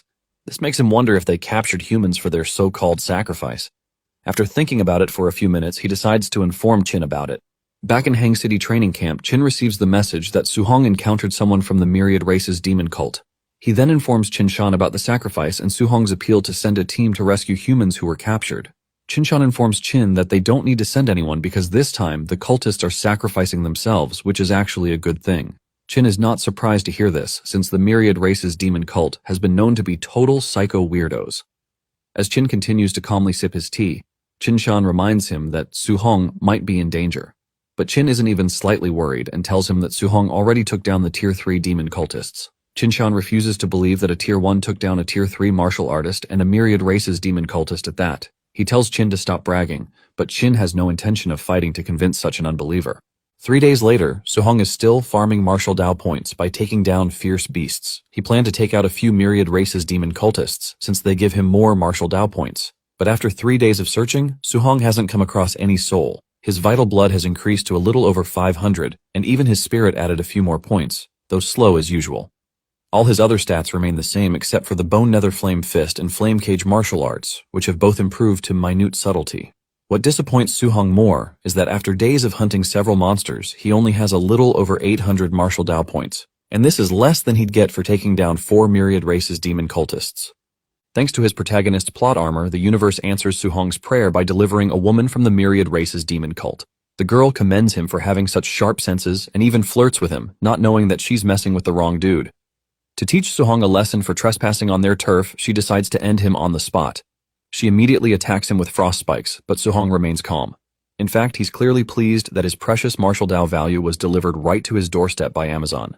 Su-hong then blocks her attack using the water dragon, but as a thick fog surrounds him, she tries to grab him from behind with a whip. Su-hong catches the whip just in time and plans to drill the girl for the location of the rest of her group. He then grabs the whip and drags her towards him, leaving her stunned and unable to resist. As he drags her towards himself, Su-hong uses the Bone Nether Flame Fist to slam her into the ground. He then threatens her to reveal the location of the myriad race's demon cult. Without hesitation, she gives him the coordinates and promises to tell him everything as long as he spares her life. Su-hong then asks how many Tier 3 martial artists are at their stronghold. She replies that there are 3 of them, including herself and 3 Tier 2 martial artists. Since he has already taken out the redhead dude earlier, plus this girl, Suhong reasons that they must have just one remaining. With only 1 Tier 3 remaining, Suhong plans to wipe out the demon cult stronghold and earn thousands of martial Dao points. This is because he wants to use some of the points to break through Tier 2 of telekinesis. While Suhong is distracted thinking about his precious points, the girl breaks free, mocking him for underestimating her. She also swears never to let him off before transforming into her mutated celestial form. Looking like some ugly human bat hybrid, she boasts that her power will double with this transformation, and it'll be enough to tear Suhong into pieces. Unfortunately, the problem with villains is that they talk too much, and before she can even finish her villain monologue, Suhong's thunder spear thrusts straight through her chest. He then grabs the spear, telling her that her cult has committed way too many horrible sins, so he doesn't plan to let even a single person go scot-free. With that, Suhong finishes her off in one strike, telling her to contribute to his precious martial Dao points. After murking her, he gains a little over 200 points, making him very satisfied. Somewhere deep in the mountain, the Myriad Race's demon cult is seen next to their sacrificial altar, surrounding a couple of geniuses from the Hang City training camp. One of them curses under his breath for trusting a demon cultist who told them that there were only 3 people in the stronghold. Apparently, they were also told that the stronghold only has Tier 2 martial artists, but looking at the group now, every single one of them is a Tier 3 martial artist. A few moments later, the commander, Blood, orders his people to murk the 3 geniuses. Hearing this, the demon cultists are hyped up as they look forward to sacrificing them to their lords. It turns out the 3 of them are mid-stage Tier 2, and the one thing Myriad Race's demon cultists hate is geniuses. Despite knowing they're about to be toast, the trio refuses to give up without a fight and swear to take the cultists down with them. Determined to go down in style, the only girl in the group assures them that their master will avenge their deaths. Meanwhile, the so-called masters, Qinshan and Qin, watch the whole thing unfold from a distance. Qinshan even fishes for praise from Qin regarding the 3 geniuses of Hang City. Qin is truly impressed that they're prepared to give up their lives against over a dozen Tier 3 demon cultivators. Qinshan decides to let them fight a little bit and only save them if absolutely necessary. However, Qin tells him that they might not need to step in, as he notices Suhong rushing towards the sacrificial stronghold. Thinking Qin must be high on fake juice, Qinshan tells him to stop daydreaming. He refuses to believe that a Tier 1 trash can save people from the hands of several Tier 3 martial artists. Meanwhile, the 3 geniuses are still holding their ground, and one of them tells the other 2 to leave while he serves as bait to buy them time. However, they refuse to leave anyone behind and would rather perish together. Just as the demon cultist leaps forward to finish them, the trio resign their fates as their lives flash before their eyes. But a miracle suddenly happens as Suhong's lightning spear saves them at the last minute. The spear practically drills a minor trench separating the cult members from the trio. An eerie silence settles amongst them as they behold the bizarre scene displayed before them. Not having seen who threw the spear, the cultists begin to scan around, searching for the intruder. Before they can figure it out, Suhong leaps out of nowhere, swiftly crushing them like ants with the Palm Thunder martial art. Before long, he breezes through the group like the Flash, leaving behind only a trail of lightning and corpses. After handling them, Suhong quickly stops to check on the trio, but they are too stunned to speak to him. One of them immediately recognizes him as the crazy, powerful Suhong from the Star City training camp. The other dude praises Suhong for being so strong and taking down several Tier 3 martial artists in an instant. Meanwhile, Qinshan is starting to become a believer and wonders how Suhong is able to use Palm Thunder. Because Qin asked him to teach Suhong a healing martial art, Qinshan thought he possessed the wood attribute. Even Qin isn't able to answer because he's too stunned to see Suhong using Palm Thunder continuously, which can only mean he broke through to a Tier 2 martial art practitioner. Qin is especially amazed that Suhong was only in the early stage Tier 1 when he entered the camp. And before he departed for the special mission, he was at a high stage Tier 1. It's only been a few days since Qin last saw him, so he finds it hard to wrap his head around Suhong's absurd cultivation speed. Back in the sacrificial stronghold, Suhong orders the trio to leave while he handles things here. They immediately obey but warn him to be careful. Unbeknownst to them, Suhong is actually chasing them off to prevent them from stealing his precious Dao point. At first, he appears to be angry that the woman from earlier lied about the number of people in the stronghold. But the next moment, a wicked grin spreads on his face as he secretly stakes his ownership on the demon cultists like a kid who just found a huge pile of candy. Suhong knows that taking down just one of them gives him a little over 200 martial Dao points, and right now, there are at least over a dozen of them. As Suhong muses over his precious points, they furiously charge towards him, yelling and cursing while he secretly relishes the moment. In an instant, Suhong effortlessly crushes them, leaving nothing but a trail of blood. Afterwards, he turns to finish the remaining ones with the Palm Thunder technique, but they're too terrified as they begin begging for their pathetic lives. However, Suhong annihilates them, and as their screams echo through the forest, they call for their commander to save them, but the commander ignores all the commotion as he ascends the steps of the sacrificial stronghold. When he finally reaches the top, the commander proudly tells his fellow cultists that their sacrifice will never be forgotten. Suddenly, the blood from all the corpses begins to converge towards the center of the altar, leaving Suhong puzzled. He watches as the blood completely swallows the commander. Suhong figures that this must be what they meant by sacrifice. A few minutes later, an actual celestial being named Tianming descends after the blood sacrifice. He proudly mocks Suhong, asking why he's not kneeling to the noble celestial race. While the celestial dude is trying to farm aura, Suhong stares at him like meat on a chopping block. He excitedly looks forward to the amount of martial Dao points he can get for taking down an actual celestial, since murking a mere demon cultist is quite profitable. The celestial dude, Tianming, soon notices Suhong staring at him and feels disrespected that Suhong dared to gaze upon his royal heavenliness. To teach him a lesson for his insolence, Tianming suddenly attacks him. Suhong is actually stunned by the speed of his movement, and for the first time, he feels a bit uneasy. Before he can react in time, Tianming unleashes a powerful punch, but Suhong manages to successfully block it. Tianming finds it impressive that someone that strong exists among the younger generation of humans. Suhong, on the other hand, is still recovering from the aftereffects of Tianming's attack that almost crushed his wrist. He admits that the celestial dude is actually strong. Meanwhile, Tianming is excited to encounter such a formidable opponent. He thought this possession that followed the demon cult's sacrifice was the usual mission to wipe out a few humans, but meeting Suhong has hyped him up and he looks forward to crushing him since letting him live will pose a serious threat to the celestial race. Unfortunately, Tianming realizes that he doesn't have much time as his body begins to collapse. Apparently, the body he possesses is at least tier 4, and now it's collapsing way too fast. However, Tianming believes that it is more than enough to crush Suhong. Planning to finish Suhong before his mortal body collapses, Tianming charges towards him to deliver another punch. In the meantime, Suhong tries to understand what Tianming's words mean. After considering it for a second, Suhong realizes that Tianming isn't actually a true celestial. Apparently, he's just a human shell possessed by a celestial being. This at least gives him the courage to boldly face Tianming as he charges forward, determined to see who gets to laugh last. Before long, a fierce battle breaks out between the two of them as each one clashes, trying to assert dominance over the other. Qin, who has been watching the whole thing like a match spectator, is amazed by Tianming's endurance. He notes that the physical body of a celestial body must be powerful to be able to keep up with Suhong's monstrous strength. Qin Shan, on the other hand, is more interested in Suhong than the celestial. He can't believe Suhong is fighting an actual celestial with pure strength and even giving him a hard time. Back on the battlefield, Suhong releases a flurry of punches while Tianming struggles just to block them, and the most shocking thing of all is that Suhong is a whole realm below this so-called celestial. A few moments later, Suhong delivers the last blow, causing Tianming to stagger backwards. Tianming, already looking battered, questions Suhong about his physique. He notes that his strength has never failed him while facing even the rated geniuses of all races.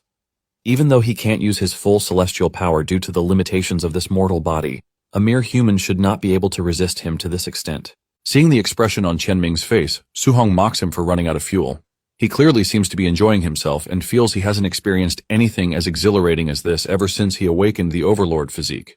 This is because he used to hold back his power for fear of harming someone. However, while facing the myriad races demon cult and a celestial, he can go all out and simply focus on actually hurting his opponent. Meanwhile, Tianming tries to blame his weakness on his collapsing physical body, but Suhong stops him mid-sentence, saying he also wishes to fight the real celestial body. That way he can thoroughly enjoy this exhilarating fight even more. Enraged by Suhong's humiliating words, Tianming decides to bring out his big guns. He activates the Divine Treasury, an ultimate skill that can rain down several divine spears from the sky. Suhong is utterly mesmerized by the sight before him to the point of dropping his very little earthly spear. He notes that the golden spears are capable of annihilating a Tier 3 martial artist. As usual, Suhong tries to copy this technique, but the system notifies him that it cannot be learned. Suhong is stunned to discover that there are martial arts that cannot be comprehended by the mortal mind. It turns out Tianming's Divine Treasury skill is the Celestial's innate martial art, and apparently only those with the pure bloodline can wield it. Qin figures that Tianming must be a big shot among the Celestials since his bloodline is extremely pure. Qin Shan, already panicking for Suhong's safety, tells him to stop worrying about Tianming's identity and save Suhong. He says they can't let an important treasure like Suhong perish at such a critical moment, but Qin stops Qin Shan from stepping in and tells him to wait for Suhong to use his ultimate move. Qinshan is shocked when Qin casually reveals that Su Hong has 100% affinity in all 7 attributes. He also reveals that Su Hong mastered the fusion of thunder and fire attributes when he was only at the early stage, Tier 1. Back on the battlefield, Qianming prepares to end Su Hong, saying he can't be allowed to live as his very existence poses a massive threat. He then summons the spears to attack, declaring that Su Hong dies today. As the golden spears rush towards him, Su Hong remains calm. Since Qianming is forcing him to go all out, Su Hong whips up the Holy Grail third stance of the 9 heaven-breaking spears, heaven-shattering. He then unleashes a powerful bolt of lightning, completely deflecting all the golden spears and turning them to mush. It is at this very moment that Qianming realized he had messed with the wrong human. As the lightning spear heads towards him, he doesn't even know how to react and just accepts his celestial L without putting up a fight. Su Hong's strike tears through Qianming, completely obliterating him into a million little pieces like his tiny, fragile ego. After the dust settles, Su Hong gains a whopping 843 martial Dao points for slaying Qianming's mortal shell. Su Hong is quite satisfied with this, and just then, the old geezers arrive with Qinshan calling Su Hong all sorts of endearing names, leaving Su Hong a bit confused. Without warning, he begins squishing him all over as if he just stumbled on a precious gem. He can't believe that a Tier 2 martial artist defeated an actual celestial. Su Hong is confused that they're making such a fuss over a mere celestial. His mid-reaction leaves Qin wondering whether such a feat isn't considered a huge deal in Su Hong's eyes. Basically, Su Hong thinks Qianming is just an ordinary celestial among the top 10 in the myriad heavens. Since an ordinary dude forced him to use his ultimate move, Su Hong believes the geniuses of the celestial race must be terrifyingly powerful. Qinshan and Qin stare at him as if he has a few loose screws because only they know that the person Su Hong just faced is considered one of the top dogs among the celestial race. Seeing the weird look on their faces, Su Hong asks if he said something wrong, but the 2 old geezers decide not to reveal what they know. They swallow their words, choosing to allow Su Hong to keep thinking he defeated an insignificant celestial dude.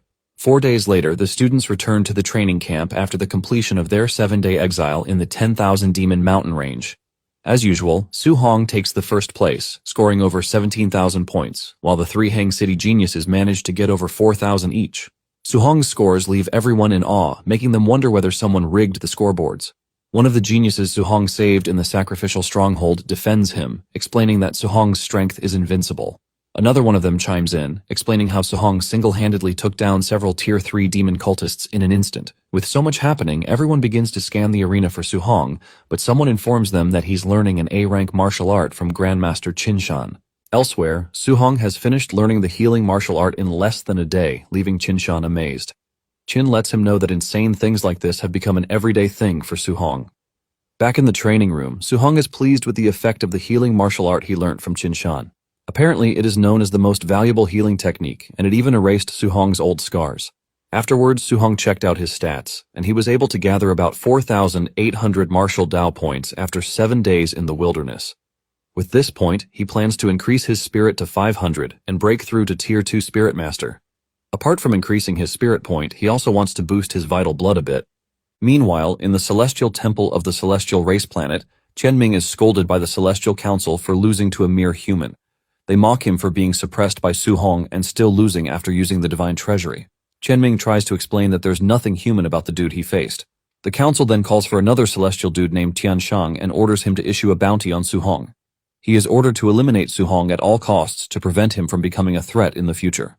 Overly confident in his skills, Tianshang smugly accepts the council's command. They then ask if he has found any divine artifact fragments within the human territory. Tianshang explains that he hasn't found any, but reveals that they have some promising news about it. The council then orders him to keep searching and make sure to prevent humans from knowing about it. Back in the Star City training camp, Tantuo and his group have been training like their lives depended on it. Their daily sessions have even become a topic of discussion among everyone in the camp. It turns out they have been practicing non-stop after Su Hong trashed the floor with their dignity. Now, instead of strutting through camp like shaved peacocks, the trio spends all their time inside the gravity and ferocious beast room. They also trade all their contribution points for pills to boost their strength. Their hard work definitely paid off because the trio broke through to Tier 2 within a month.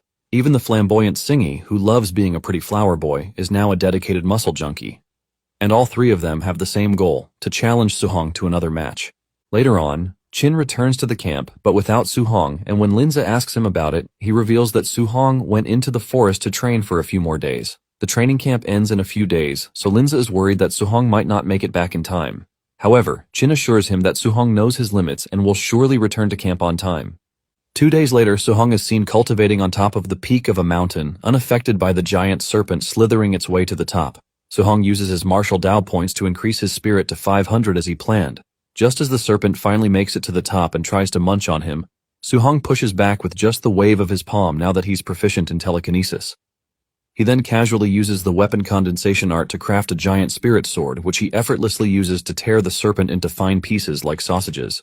As he watches the corpse of the serpent plop down the cliff, Su-hong is amazed by the power of Tier 2 telekinesis. Since his spirit has significantly increased, he plans to try to fuse 3 attributes. Since he has fused thunder and fire, Su-hong wants to add metal to the mix. However, the moment they meet each other, they immediately become volatile. Before Su-hong can control it, he loses control, causing it to explode. The shockwave shatters the cliff, and a few minutes later, Su-hong finds himself in a pile of rubble, covered in soot from being struck by lightning. Despite the failure, he's still amazed that a failed fusion is that powerful, meaning if it succeeds, it might even take down a Tier 4 martial artist. On the last day of the training camp, Su-hong returns to camp, causing quite a stir as everyone rushes to inform the genius trio. The students look forward to such a sensational challenge and speculate about the winner. Meanwhile, Tantuo and his gang inform Qin about their wish to challenge Su-hong. Qin simply asks if they really think they can win. The trio, with the confidence of a male peacock, replies in unison that they will win. Just then, Su-hong walks up to them, asking if they really want to challenge him. Tantuo confidently tells him not to underestimate them, while Xingyi proudly boasts that they have already broken through to Tier 2. Xiao even dares to boast that she can beat Su-hong all by herself. After listening to their unimpressive resumes, Su-hong feels bad about bursting their pretty little bubble. First, he apologizes before revealing that he's also at Tier 2. This revelation leaves Tantuo and Xingyi stunned with a million questions. But not Xiao, who believes she's different because, apart from being a Tier 2 martial artist, she's also a Tier 1 spirit telekinetic. She goes as far as demonstrating her spirit weapon condensation, but the next moment, Su-hong crushes her pathetic little wand with his gigantic sword, throwing her off balance. Afterwards, he apologizes to Xiao before proudly revealing that he's also a spirit telekinetic. Xiao can't believe that Su-hong is actually a Tier 2, while Tantuo shockingly realizes that Su-hong didn't use a fraction of his true strength during the combat assessment. As Xingyi reads out Su-hong's stats, he realizes that the gap between them is like heaven and earth. Su-hong then announces that all students in the camp should attack him together. Unbeknownst to them, he just wants to use them to farm his precious martial Dao points before leaving the camp. Seeing how terrifying he looks, the students shrink back in fear and immediately surrender. But Su-hong refuses to let them go scot-free without contributing their dues to his martial Dao points. Despite their protests, he turns them into his personal punching bag while they scream for help. Meanwhile, Baimu and Linz scold Qin for not telling them that Su-hong is a telekinetic. But to Qin, this revelation is also news, and he tries to wrap his head around it. Seeing the expression on his face, Baimu figures that Qin was also kept in the dark. Unable to say anything better, Qin simply laughs like a madman, calling Su-hong the ultimate monster. He adds that Su-hong is a once-in-a-millennium monster, and thanks to this, the human race may have found its savior. While Su-hong wipes the floor clean with his classmates, Baimu wonders whether to intervene, but Linsa tells her to let them be. Suddenly, Qin senses trouble just as the King Rock appears above the training camp, telling them that their 30-day contract is up. He then angrily yells at everyone to leave his turf. Thanks to his appearance, Su-hong stops his rampage, giving everyone a chance to catch their breath. Qin is enraged and blows hot as he curses at the bird for disrespecting him. He declares that they'll leave on their own, and the bird has no right to kick them out. As the situation escalates, Qin attacks the giant bird. The bird tries to protest, claiming he's not afraid of Qin, but before he can finish talking, Qin punches him in the face. Without giving him any space to catch his breath, Qin continues to attack the bird while Su-hong watches them, amazed by the power of a Tier 7 master martial artist. He even likens their clash to a battle between celestials. Meanwhile, Qin and the bird continue bickering, and as Qin tugs at the bird's feathers, the bird smugly boasts that he came with a superior backer. Qin, however, remains completely unfazed, boldly declaring that he would beat up the so-called superior backer as well. Suddenly, a thunderous voice echoes from above, commanding them to stop. The moment Qin hears it, a chill runs down his spine, making him uneasy. Out of nowhere, an eerie dark figure emerges, and it turns out to be the Lord of Myriad Demons. Linz is surprised that the King Rock actually has connections to the Lord of the Myriad Demons. Basically, the Lord of the Myriad Demons is among the strongest beings in the Myriad Demons mountain range. Even the weakest among them is at Tier 9, while some even reach the King realm above Tier 9. Su-hong can only stare in silent awe as he gazes upon such an overwhelming powerhouse. Since he is only tier 2 at that point, Su-hong categorically knows that the gap between him and the demons is like heaven and earth. He realizes that he wouldn't even be able to do anything if superpowers like the demon god decide to attack Star City. Nonetheless, Su-hong is determined to reach the highest realm one day.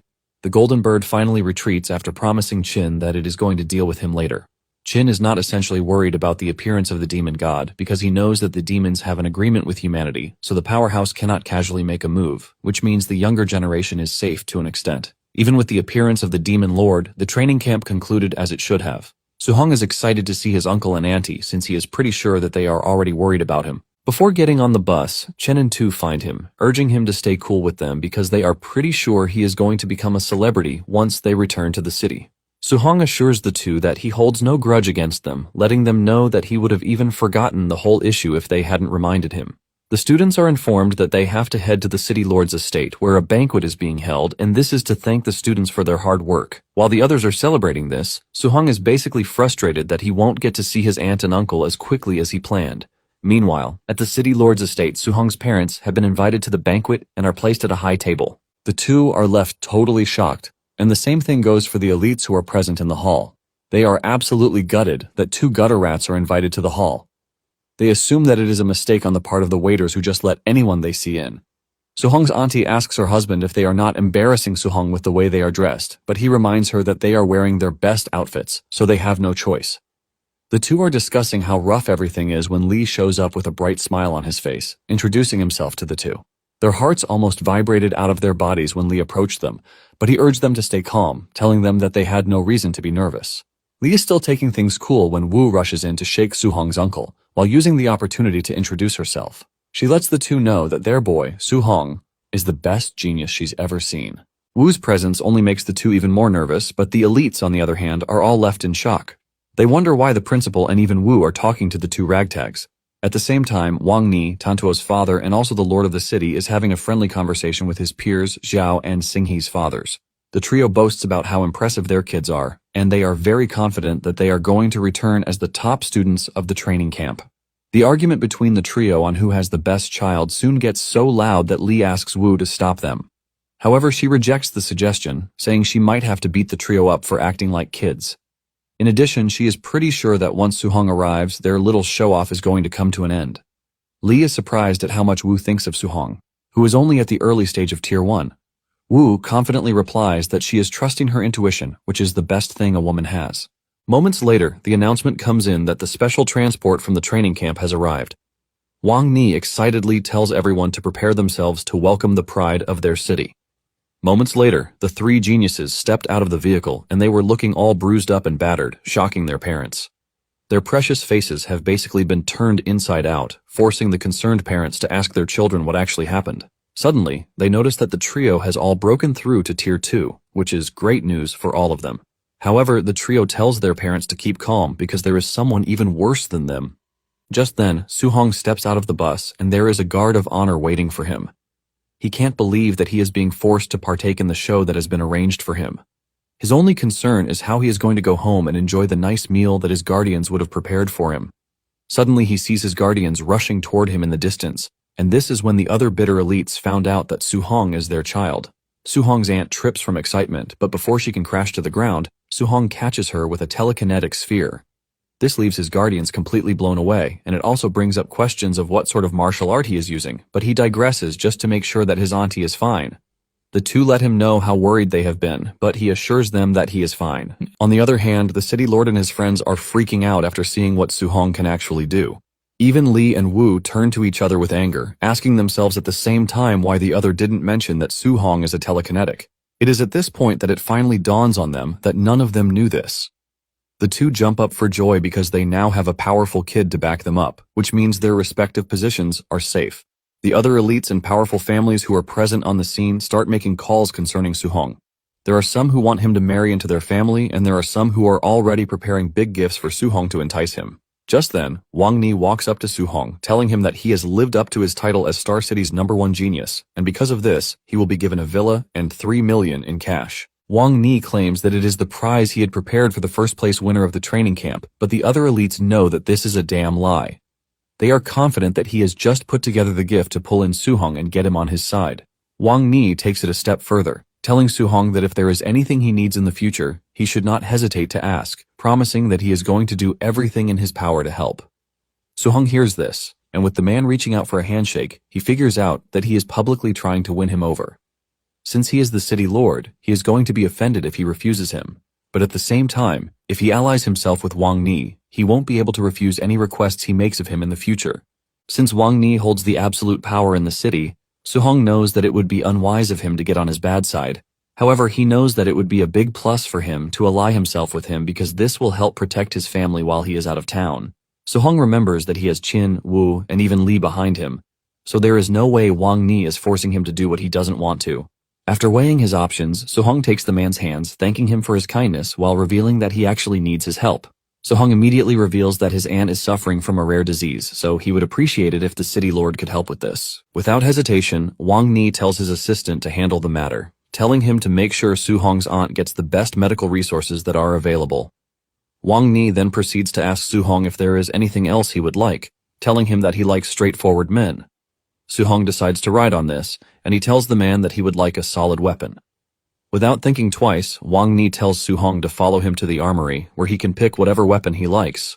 Deep down, Wang Ni is ready to give Su Hong everything he wants, because the more he collects from him, the more he owes him. Su Hong then tells his guardians to wait for him while he goes to the armory. Wang Ni also leaves the celebration to Tantuo, and seeing how Su Hong's parents are being treated, the elites realize that Su Hong's family is definitely going to the top. Upon arriving at the armory, Wang Ni shows him where the A-rank and B-rank weapons are stashed, telling him to make his pick. Su Hong is surprised at how much the city lord is ready to sacrifice just to win him over because an A-rank alloy weapon is worth hundreds of millions. Su Hong then asks Wang Ni if he has any multi-attribute alloy weapons, and this surprises Wang Ni, who curiously asks Su Hong if he is a multi-attribute martial practitioner. Su Hong proudly informs him that he is capable of handling multiple attributes, and he shows him what he can do, while pushing Qin into the conversation, telling Wang Ni that the Grandmaster told him to choose a multi-attribute weapon. Wang Ni almost loses his mind when he realizes that Su Hong is capable of handling the 7 attributes, and this is exactly what Su Hong wants because the more talent he shows Wang Ni, the more he is going to value him. Wang Ni is also surprised that Su Hong's cultivation is pretty fast, since it is said that cultivating multiple attributes slows down one's progress immensely. Wang Ni is completely overwhelmed by the whole thing, and he just cannot fathom the idea that a monster like Su Hong was born in Star City. Wang Ni then wears an expression of disappointment before telling Su Hong that multi-attribute alloy weapons are extremely rare, so he only has a few dual-attribute ones in the armory. Wang Ni goes through the weapons in the armory, and he whips out a B-rank black gold iron spearhead, which is the only weapon he has that can handle 3 attributes. Wang Ni asks Su Hong if he wants him to tear apart an A-rank alloy spear shaft to couple it with the spearhead, but Su Hong tells him that there is no need for this because his fire spear's shaft will do the job. Su Hong is pleased with this because he believes that a 3 attribute is more than enough for him with his current strength. Wang Ni then mentions that worldly anomalies have appeared near the city. In addition, there is a rumor that dual attribute and even multi-attribute fierce beasts are roaming about. Su Hong becomes curious when he hears this, and he asks the man what he means. Wang Ni lets him know that when he was away at the Genius training camp, several anomalies occurred around the world, and in addition to multi-attribute fierce beasts appearing, multi-attribute natural treasures have been born too. He reveals that someone actually witnessed a thunder-attribute fierce beast spewing both thunder and flames after coming into contact with a shard-like object. As if this isn't enough, there are even reports that multi-attribute beasts have been spotted outside the city at a location called Stargazing Lake. Wang Ni lets Su Hong know that the lake is too dangerous at the moment, but he assures him that he will be able to find multi-attribute weapons once he enters a martial arts university in the future, so he doesn't have to rush and take unnecessary risks at the moment. After the whole conversation, Su Hong thanks the man for his guidance. A few hours after this, the residents in Su Hong's neighborhood are left in complete shock when they see an official vehicle in the area. They are completely stunned because they know that it is an exclusive vehicle that belongs to the city lord. The rude lady who offered to buy Su Hong's spot at the training camp is also present, and she wishes that it was her child who brought home the official car. Remembering the fact that Su Hong refuses her offer, she gets even angrier, and she promises herself that she is going to raise the rent on their house before kicking Su Hong's family out. She hasn't concluded her thought when the car door opens, and Su Hong and his guardians step out of the vehicle. This leaves everyone's jaw on the floor because this is the last thing anyone would have thought possible.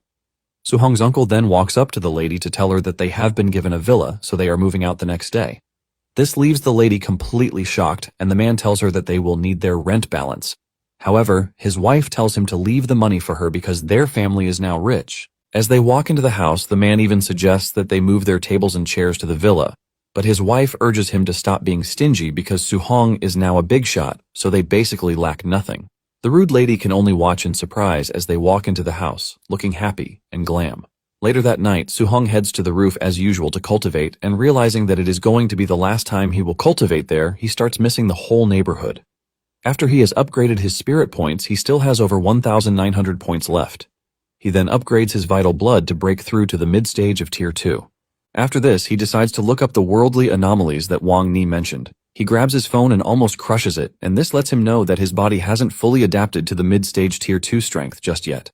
Su-hong starts reading articles about the anomalies, and he finds out that there is even a situation where grandmasters had to step in, revealing the severity of the whole issue.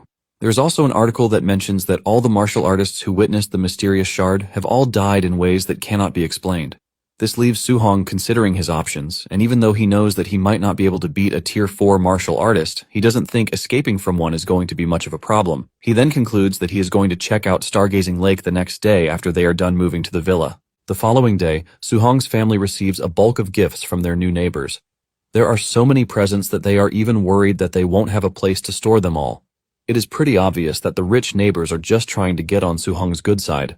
They let Su-hong know that he can actually come by their house whenever he wants, and Su-hong nervously says yes. After a rigorous morning of attending to visitors, Su-hong finally gets some time for himself, and he is glad that he can actually get the chance to head to Stargazing Lake later that afternoon. At the martial artist base that afternoon, Su-hong is surprised that there are so many people at the base because he believes that all the martial artists should be heading to the Stargazing Lake when there are so many anomalies there. It turns out that the base is filled with Tier 1 martial artists who are scared to go outside thanks to the Tier 3 and Tier 4 martial artists who are at the lake. They know that they don't even have the strength to fight back if the high-ranked martial artists decide to rob them. Meanwhile, on the second floor of the base, White Fox's uncle, Yechi, asks a strange man if he is sure that Su-hong was the one who killed his nephew. The strange dude calmly replies that he is 100% sure, but just then, he gets up from his seat to unleash an overwhelming aura which knocks Yechi to his knees. He lets Yechi know that he has to watch his tone, and he is obligated to address him as Sir. Yechi trembles in front of the overwhelming power in front of him, and he quickly agrees to address the strange man as he wants. Later on, Su-hong heads to the Stargazing Lake, and he makes sure to keep himself hidden. At the lake, he realizes that it is filled with Tier 2 and Tier 3 martial artists. In fact, there are also Tier 4 martial artists on site. While observing the scene, a star-spotted giant fish, which is a Tier 3 beast, suddenly emerges from the lake, putting everyone on their toes. It turns out that it is also a dual-attribute water cannon, and the Tier 2 martial artists start running away. However, a defensive attribute Tier 4 martial artist stays back to block the fish's attack, while boasting about his defense. However, his defense soon gets overwhelmed by the fish. Su-hong is surprised that the fish is able to break the dude's defense, while injuring him in the process too. Just then, another Tier 4 martial artist emerges out of nowhere and lunges toward the beast. The overly excited martial artist talks about how impatient he has been waiting for a beast of its caliber, and he delivers a powerful punch that knocks the fish to the ground. With the fish out of the water, the martial artist pounces on it, and in under a minute they have decimated the fish. They cut up the fish, but they are all disappointed that there is no treasure whatsoever inside the fish. Su-hong is left in complete shock at how a Tier 3 beast is turned into a sashimi in just 1 minute. With this, he realizes that the Tier 4 martial artists are way too vicious for him, so he has to move away from them, or he won't get to hunt anything. Suddenly, he senses an attack coming from behind, and just as his head is about to fly off his neck, Su-hong engages his mental telekinetic power to slow down the attacker, while using the opportunity to leap out of the way. The attack hits the ground, leaving a massive shockwave, and seeing the pressure from the attack, Su-hong realizes that he is under attack from a Tier 4 martial artist. Su-hong doesn't even think twice before putting some distance between himself and the dude because he knows that he would definitely have died if he hadn't used his power to delay the dude's attack. Before Su-hong knows it, he realizes that the Tier 4 martial artist is not alone, and he has 6 more Tier 3 martial artists backing him up. As if this is not enough, there are also 7 Tier 3 martial artists coming from the other side. Su-hong cannot believe that over a dozen Tier 3 martial artists and a Tier 4 martial artist are aiming for his head. He weighs the whole situation, and realizes that even the city lord doesn't have this kind of pull, leaving Su-hong to start wondering who he had offended. Moments later, the assassins are already complaining of Su-hong's speed because the information they were given didn't let them know that he is capable of such impressive martial arts. Nonetheless, they are pretty sure that Su-hong cannot beat them in a game of endurance. Unknown to them, Su-hong has no intention of playing a game of endurance with them, and he soon leaps into the air. Right before their eyes, he flies off, leaving his assailants in the dust. They are left in total disbelief because it is not normal for a Tier 2 martial artist to be able to fly. After putting a bulk load of kilometers between them, Su-hong finally comes to a halt. He is already breathing heavily like a goat, and this is because his vital blood has been depleted and his mana is almost out too. At the moment, he realizes that the only thing left for him is the sheer toughness of his overlord body, which he can use to run as far as possible using pure physical strength. At the same time, he wonders who is trying to kill him, but the only person he can think of is Yeki. He concludes that they paid a huge sum to assassins just to get rid of him. Even though he is pretty sure that he can handle the Tier 3 martial artists, his concern is the Tier 4 martial artist. He knows that if he goes after the Tier 3 martial artists first, he is going to be ambushed by the Tier 4 martial artist from behind. At the same time, if he goes after the Tier 4 martial artist first, he's going to get injured, which will lead to the Tier 3 martial artists surrounding him just to kill him. He figures out that unless he can take out the Tier 3 martial artists with extreme speed, he won't get a chance to fully focus on the Tier 4 martial artist. Meanwhile, the assassins are raging about the information that they were given. The assassins tell their boss, the Tier 4 dude, that they are going to be in big trouble if Su-hong manages to return to the city. However, this isn't even the major issue because their employer is also a big problem. They are scared that their employer is going to tear them apart if they find out that they failed. Their leader then tells them that they have nothing to worry about because if Su-hong returns to the city, he is only going to die faster. Just then, the celestial dudes appear in the distance, telling the assassins not to be so angry about the information that they were given because they only just found out the day before that Su-hong is a Tier 2 mental telekinetic, which is why they were not able to update the information on time. However, they let the assassins know that this is a good thing because they have people stationed where there are anomalies. They are going to lock down the entire area, so it is up to the assassins to kill Su-hong. And if they can't, they should be prepared to die. The Tier 4 martial artist thanks the dude for his help and assures him that he is going to tear Su-hong apart. The next day, Su-hong continues with his hunt inside the forest while the assassins follow his trail. This continues for the next 7 days. While he is busy hunting down monsters, the assassins chase him around the forest, and whenever he gets the chance, he takes out any of the Tier 3 martial artists who strays away from the pack before escaping from the Tier 4 martial artist.